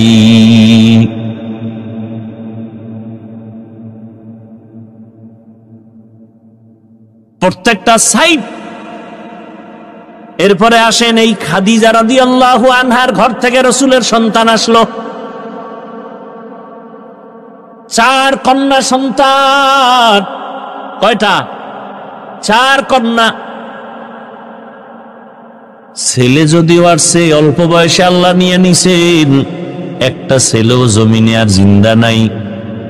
নবীজির কয় কন্যা জোরে বলেন? 4 কন্যা। পৃথিবীর শ্রেষ্ঠ রহমতের নবী আমার, তার কন্যা 4। সারা দুনিয়ার মানুষকে জানায় দিল তোমরা নারী পছন্দ করো না, অথচ ইসলামের মহানায়ক, সৃষ্টির শ্রেষ্ঠ ব্যক্তি, রহমতের নবী, তার একটা ছেলেও নাই, তার 4 কন্যা। যখন ছেলে হয়ে মরে গেল, আরবের বেঈমানেরা হাসি দিয়া রসুলের গালি দিয়া কয় মুহাম্মদের ছেলে নাই, বংশ রক্ষা হবে না, মুহাম্মদের নামে জমিনে কেউ নিবে না। কিন্তু 4 কন্যা আল্লাহ দিলেন। আরবের মানুষ কন্যা পছন্দ করে না, অথচ পৃথিবীর শ্রেষ্ঠ মহানায়কের কন্যা কয়জন? এবং ভবিষ্যৎবাণী করে গেলেন, দুনিয়ার সন্তানের বাবারা, মায়েরা লিখে রাখো, যে একটা কন্যার বাবা হইবা একটা জান্নাতের মালিক হয়ে যাইবা। যেই মা বাবা 2টা কন্যা সন্তান পেয়েছো, তুমি 2টা জান্নাতের মালিক। যে 3টা কন্যা পেয়েছে, 3টা জান্নাতের মালিক। যে 4 কন্যা পেয়েছো, 4টা জান্নাতের মালিক হয়ে গেছো। একজন ছেলেও নাই।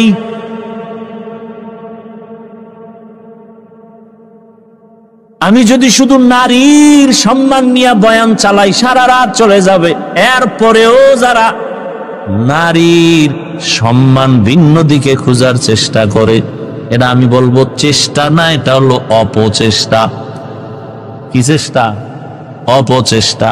ওরা আসলে নারীর সম্মান চায় না, নারীকে রাস্তার ধুলার সাথে মিশাইয়া ভোগের সামগ্রী বানাতে চায়। ওরা নারীর সম্মান নষ্ট করার জন্য পাগল হয়ে গেছে। ওরা চরিত্রহীন। আমার মায়ের ইজ্জত, আমার বোনের ইজ্জত রক্ষার জন্য আর দেরি করা যাবে না। এত লাশ, এত লাশ, এত লাশ, এত রক্ত, এত কষ্ট, এত ত্যাগের পরও এই জমিনের মধ্যে যদি এখনো নাপাকের গন্ধ আসে, কাফনের কাপড় রেডি হইয়া হাতে নাও, এখন আর ঘরে বসে থাকার সময় না।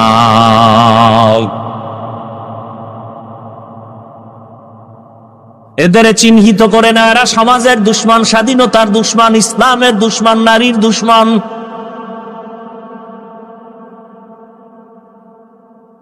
নারীর সম্মান বাস্তবে দেখতে চাইলে আফগানিস্তানে যাও। একটা কন্যা পৃথিবীতে আসা মানে ওর ভাগ্য, ওর কপাল। ওই কন্যাটা পৃথিবীতে আসেই কপাল নিয়া। একটা কন্যা পৃথিবীতে আসা মানেই তার কপাল খোলা। ও যার ঘরে আসে তার কপাল খুলে যায়। ও যেই বাবার ঔরসে আছে সেই বাবার কপাল খুলে যায়। ও যেই মায়ের গর্ভে আসে সে মায়ের কপাল খুলে যায়। কন্যা আসা মাত্রই রহমতের দরজাগুলো খুলে যায়।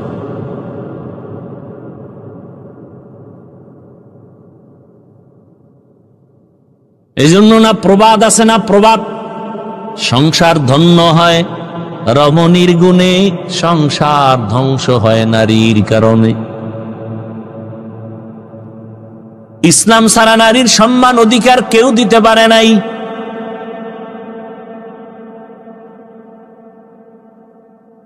কিয়ামতের ময়দানে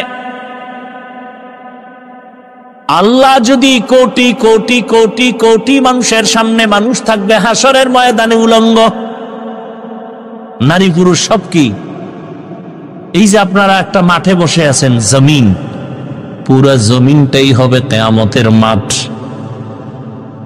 কিচ্ছু থাকবে না, সমতল জমিন হবে কিয়ামতের মাঠ।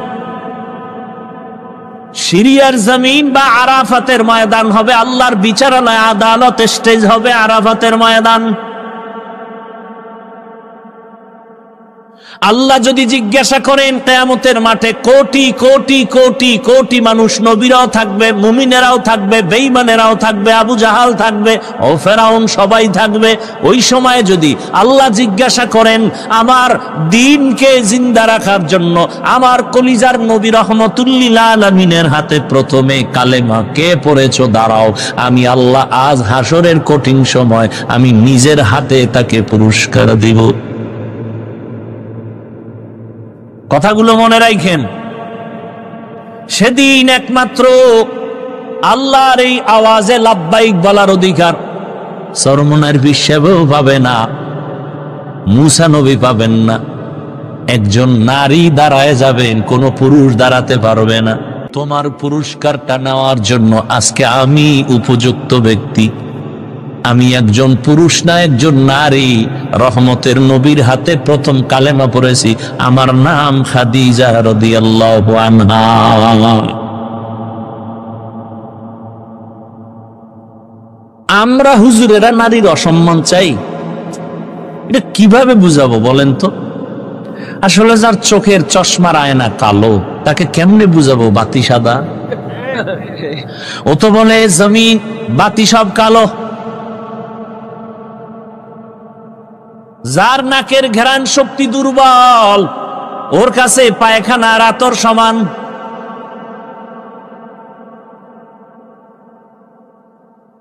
যার জিহ্বার শক্তি নাই, নাকের ঘ্রাণ শক্তি নাই, যার চোখের পাওয়ার নাই, ওর কাছে সাদা কালো সমান। যার বিবেক ঠিক নাই, মদ পান করে, দেখেন পাগল হয় না, খালি কি পান করছে? মদ পান কইরা কে মা কে বউ কে মাইয়া চিনে না, শুধু একটু মদ পান করার কারণে বউরে মা কয়। এবার পুরা তার সেরা হইলে উপায় কি?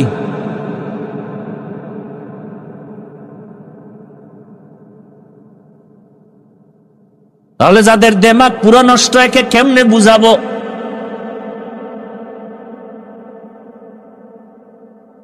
জমিনের মধ্যে নারীদের মতো বাদশা আর কেউ নাই। নারী দুনিয়াতে আসার পরে বিবাহের সিঁড়িতে ঢুকানো পর্যন্ত মা বাবা তার লালন পালন করবে, দায়িত্ব পালন করবে। স্বামীর ঘরে যখন যাবে, স্ত্রী হিসাবে স্বামী তার ভরণ পোষণের দায়িত্ব পালন করবে। স্ত্রীর কোনো কাজের প্রয়োজন হবে না, রোদের মধ্যে যাইয়া নারীর কষ্ট করতে হবে না। এরপরে যখন আবার বৃদ্ধা হয়ে যাবে, সন্তান মা হিসাবে তার দায়িত্ব পালন করবে। এখন এক চালাক বাঙালি ডাক দিয়ে কয়, যার স্বামী নাই, মা বাপ নাই, ছেলে মেয়ে নাই, একা এক নারী, এর উপায় কি? ইসলাম বলে ওই দেশের সরকার নারীর সম্মান ঠিক রাখিয়া ঘরে রাখবে, আরামে খাবে, ঘুমাবে, আর সরকারি কোষাগার থেকে তার বেতন দিবে, বস্ত্র দিবে, সব কিছু দিবে সরকার। নারীকে কোনো কষ্টের কাজ করানো যাবে না।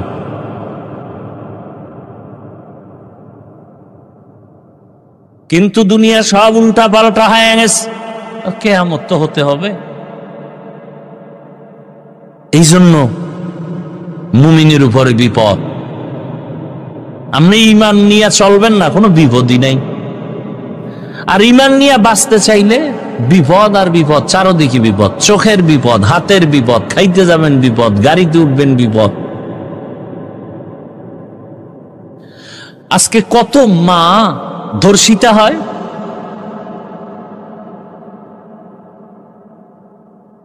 কত মায়ের মুখে অ্যাসিড নিক্ষেপ করা হয়।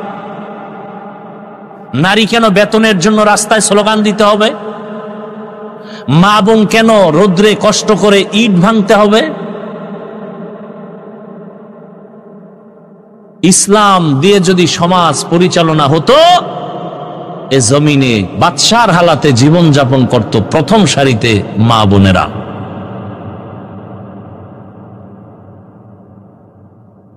কিন্তু চরিত্রহীন লম্পট যারা, এরা নারীদের এই অবস্থায় নিতে দিবে না। চরিত্র তাদের দুর্বল।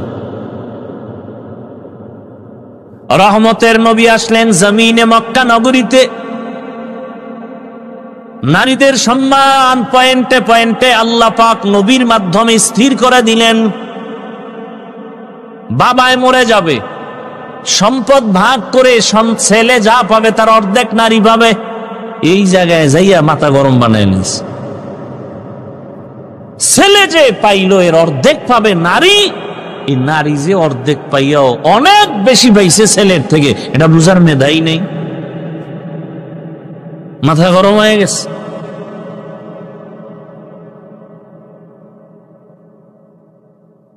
কিয়ামতের ময়দানে রব্বুল আলামিন যদি জিজ্ঞাসা করেন আমার দ্বীনের জন্য বিনা হিসাবে জান্নাত পাওয়ার যত রাস্তা আছে, এর মধ্যে একটা সর্বোৎকৃষ্ট রাস্তা হলো শাহাদাতের রাস্তা। আল্লাহ যদি বলেন হাসরের ময়দানে আমার শাহাদাতের রাস্তা দিয়া কে সর্বপ্রথম জান্নাতে যাইতে চাও, একজন পুরুষও দাঁড়াতে পারবে না। একজন নারী দাঁড়ায় বলবে আমি আল্লাহ আপনার এই কথা অনুযায়ী আমি পারবো। আমি একজন নারী, পুরুষ না, আমার নাম হলো সুমাইয়া রাদিয়াল্লাহু আনহা। আল্লাহ যদি বলেন আমার দ্বীনকে জিন্দা রাখার জন্য কে এক জমিন থেকে জন্মভূমি ত্যাগ করে হিজরত করেছ, সৌভাগ্যবান কে, আমি তাকে পুরস্কার দেব। না, একজন নারী দাঁড়ায় যায়। সে নারীকে রহমতের নবীর মেয়ে উসমান রাদিয়াল্লাহু তাআলা আনহুর স্ত্রী রুকাইয়া রাদিয়াল্লাহু আনহা। তাহলে নারীর সম্মান ইসলাম ছাড়ার কে দিয়েছে বলো? আর আজকে আলেম ওলামাদের এত কিছুর পর আবার আন্দোলন করতে হবে নারীর ইজ্জত রক্ষার জন্য। এদেশের যুবক এদের চরিত্র নষ্ট করবে আর এদের লাইসেন্স দিতে হবে বৈধ। আল্লাহ হেদায়েত দান করুন। এই জন্য ছাগল দিয়া গরুর হাল চাষ করা যায়।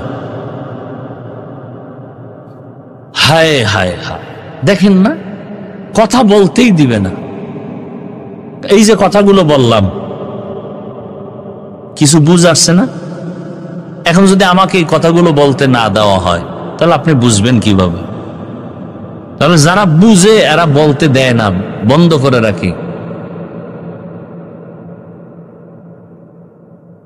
বললেই তাদের বিপদ। এজন্য মসজিদগুলো, মাদ্রাসাগুলো সব পয়েন্টে পয়েন্টে পয়েন্টে চান্দাবাজার ধান্দাবাজারা দখল করে বসে আছে। মসজিদ নিয়েও চান্দাবাজি, মাদ্রাসা নিয়ে ধান্দাবাজি, সারা দেশ ঘুরি, এগুলি কি আর দেখা বাকি আছে? শিয়ালের হাতে মুরগি আমানত দিছে। হ্যাঁ, মুরগি আমানত দিছে কার কাছে? আমানত ঠিক থাকবে? সুদখোর ঘুষখোর বেনামাজির হাতে মাদ্রাসা মসজিদের চাবি দিলে কেমনে ঠিক থাকবে? আরে চাবি দিছে কি জিব্রাইল? আমরা হুজুরেরা না ভোটের আগে আপনারা টাকা খাইছেন পায়খানার নামে চোরের মতো ওপেন খাইতে পারেন নাই তো ভোর রাত্রে খাইছেন তাহাজ্জুদের টাইমে বরকতের সময়।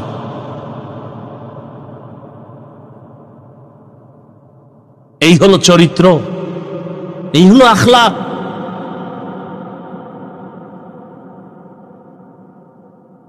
আল্লাহ হেদায়াত দান করুন।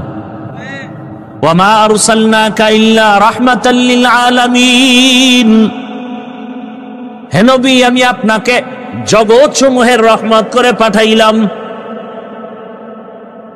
রহমতের নবীর কারণে মক্কার মানুষগুলো এত দামি হয়ে গেল, আল্লাহ জিব্রাইল আমিনকে দিয়া চিঠি পাঠায় দিলেন আর বললেন যাও মক্কার কিছু কিছু মানুষ এত দামি, আমি আল্লাহ এদের ওপেন জান্নাতের সুসংবাদ দিয়ে দিলাম। বয়ান তো আপনারা কম জানেন না, এরপর এত বয়ান এত বয়ান এত বয়ান করতে হয় কেন? আপনারাও তো জানেন মিথ্যা বলা হারাম, গালি দেওয়া হারাম, চুরি হারাম, ডাকাতি হারাম, নাচ দেখা হারাম, গান শোনা হারাম। এরপর আপনারা করেন, আমরা বাধা দিলে আপনি আমার আর সালাম দেন না, দিলেও নেন না, স্বার্থে আঘাত লাগছে শেষ। আর খতিব সাহেব যদি বলে তো চাকরি শেষ, পাই 2-4 হাজার টাকায়ও মানে এটা রিমান্ডের মধ্যে থাকি ইমাম সাহেব। আপনারা যা সরকারি চাকরি করেন বেসরকারি চাকরি করেন, প্রতিদিনের ডিউটি কয় ঘন্টা বলেন? 8 ঘন্টা ডিউটি, বেতন কত মাসে নিম্নে বলেন? প্রতিদিন 8 ঘন্টা ডিউটি, মাসে 20,000 টাকা নেন, আবার টেবিলের নিচে তো আরো কত মুক্তা টুকতা পান। মসজিদের ইমাম সাহেবের ডিউটি কয় ঘন্টা প্রতিদিন? 24 ঘন্টা। বলেন না কেন? 24 ঘন্টা। বেতন কত? 6,000। কয় হাজার? 6,000। ঘুমের ভিতরে ঠাডা পড়া দরকার ছিল এই জাতির উপরে, শুধু মুহাম্মদের উম্মত হওয়ার কারণে আল্লাহ হেফাজত করছেন। রহমতের নবীর উম্মত হওয়ার কারণে আল্লাহ হেফাজত করেছেন। 24টা ঘন্টা ইমাম সাহেব ডিউটি করে, বেতন 5-6 হাজার, তাও ঠিক মতো দেয়া হয় না। আবার 2-1 ওয়াক্ত নামাজ যদি হুজুর না থাকে, রিক্সা ড্রাইভার অদ্বৈরা জিগায় হুজুর গিয়েছিলেন কই? ইমাম কয় কে তুমি? আমি রিক্সা ড্রাইভার। এত পাওয়ার? মাসে 5 টাকা বেতন দেই। এরকম বেয়াদব আছে না নাই? আছে। জিন্দেগি মে বন্দেগি তু করনা হে, जिंदगी में बंदगी तू करना है, जिंदगी बे बंदगी शर्मिंदा है, जिंदगी बे बंदगी शर्मिंदा है। यहाँ हम सब मुसाफिर दिल ना लगा, अहले दिल की नजर से रूह करतजा,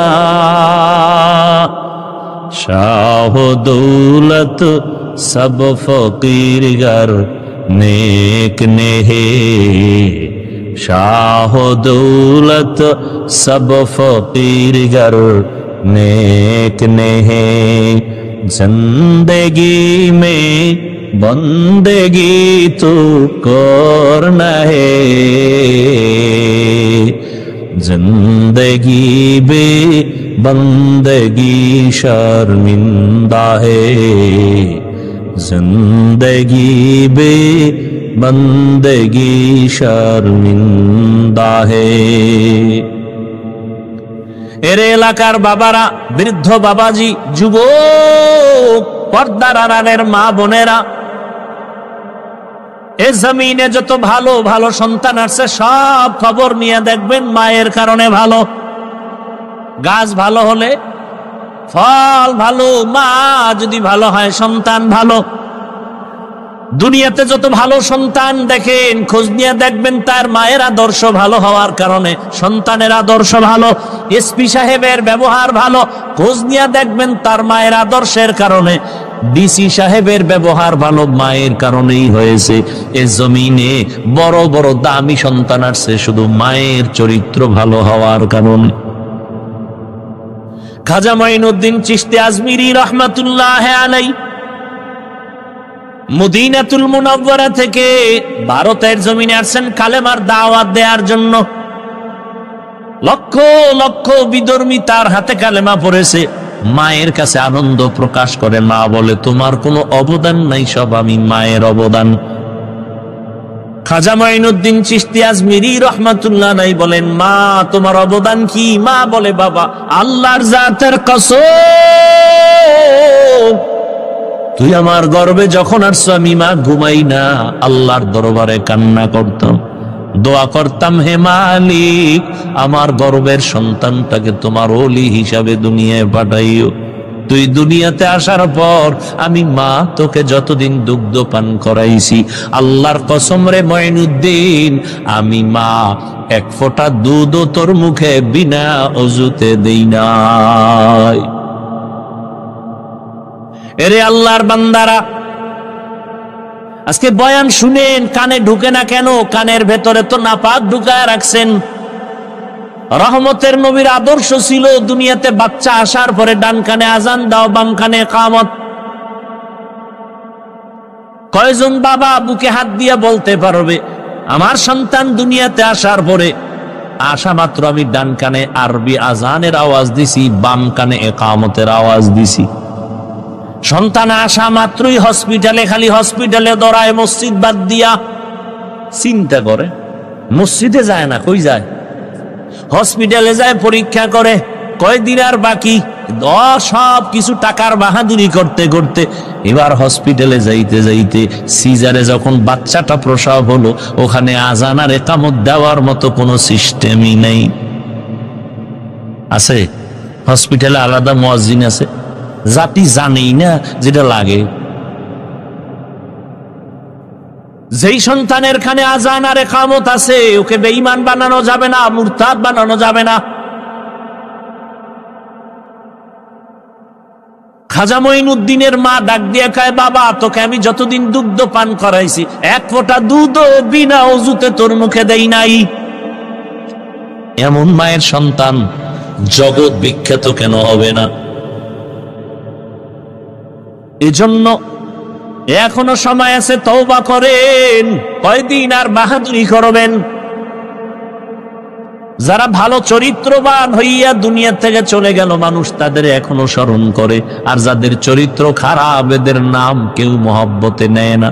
ও আমার যুবক বাবারা, তুমি স্কুলে পড়ো, কলেজে পড়ো, চাকরি করো, ব্যবসা করো, দোয়া করে গেলাম। ডাক্তার হও, ইঞ্জিনিয়ার হও, প্রফেসর হও, তুমি একজন সাংবাদিক হও, তবে একটাই অনুরোধ সারা দেশে করি, আজও করি, বেয়াদব হইও না। তোমার আচরণে কোনোদিন মা বাবা, শিক্ষক, ওলামায়ে কেরাম, মুরব্বীরা যেন কষ্ট না পায়। কারণ মা বাবার দোয়া ছাড়া সন্তানের কপাল খুলবে না, শিক্ষকের দোয়া না থাকলে ছাত্রের জীবনে সফলতা আসবে না, আলেমদের নেক নজর না থাকলে চরিত্রের সংশোধনী আসবে না।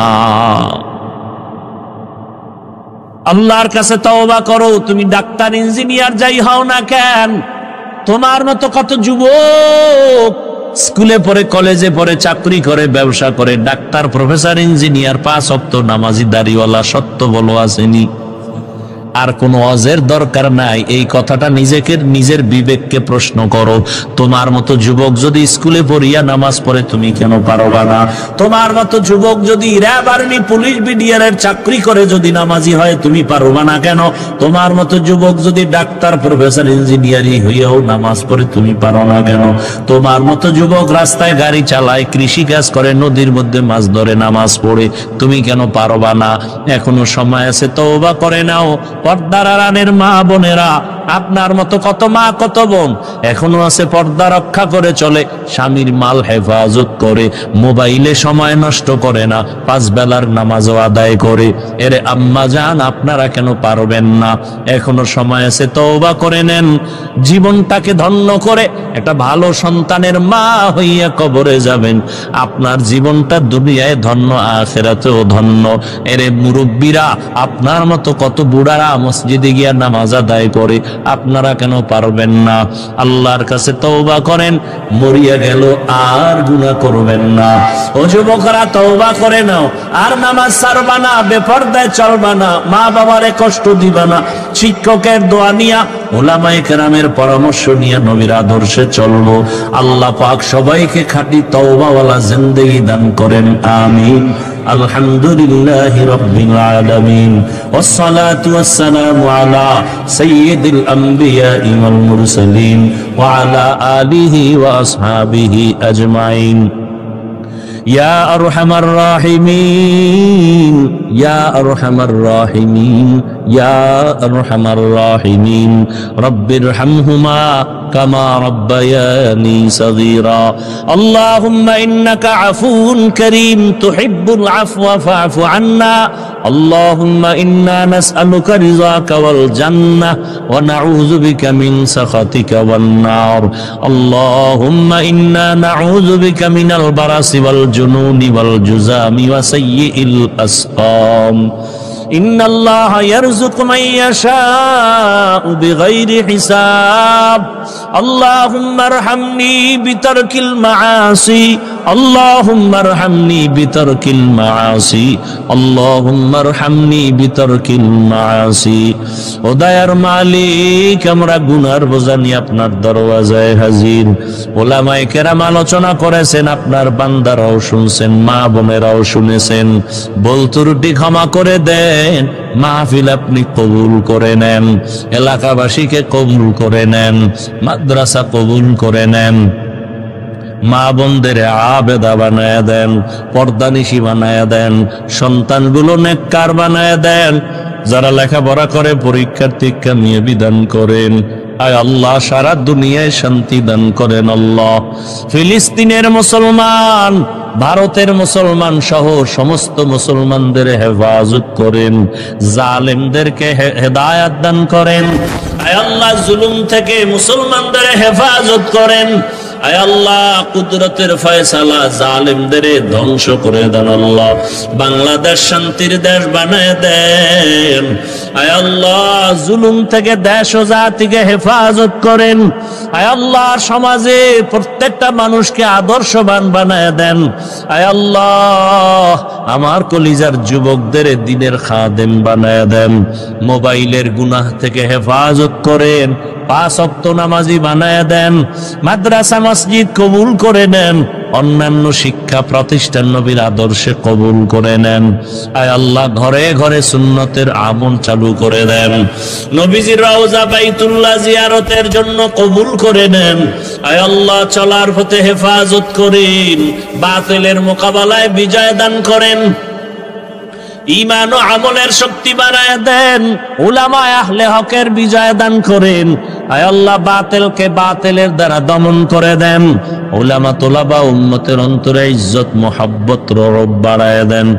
ইলম ও হিলম ও হিকমত আমলে বরকত দান করেন। আয় আল্লাহ, দিলের নেক আশাগুলো পূরণ করে দেন। 5 ওয়াক্ত নামাজি বানায় দেন, গুনাহের প্রতি ঘৃণা জমায় দেন। আয় আল্লাহ, মোবাইলের গুনাহ থেকে হেফাজত করেন।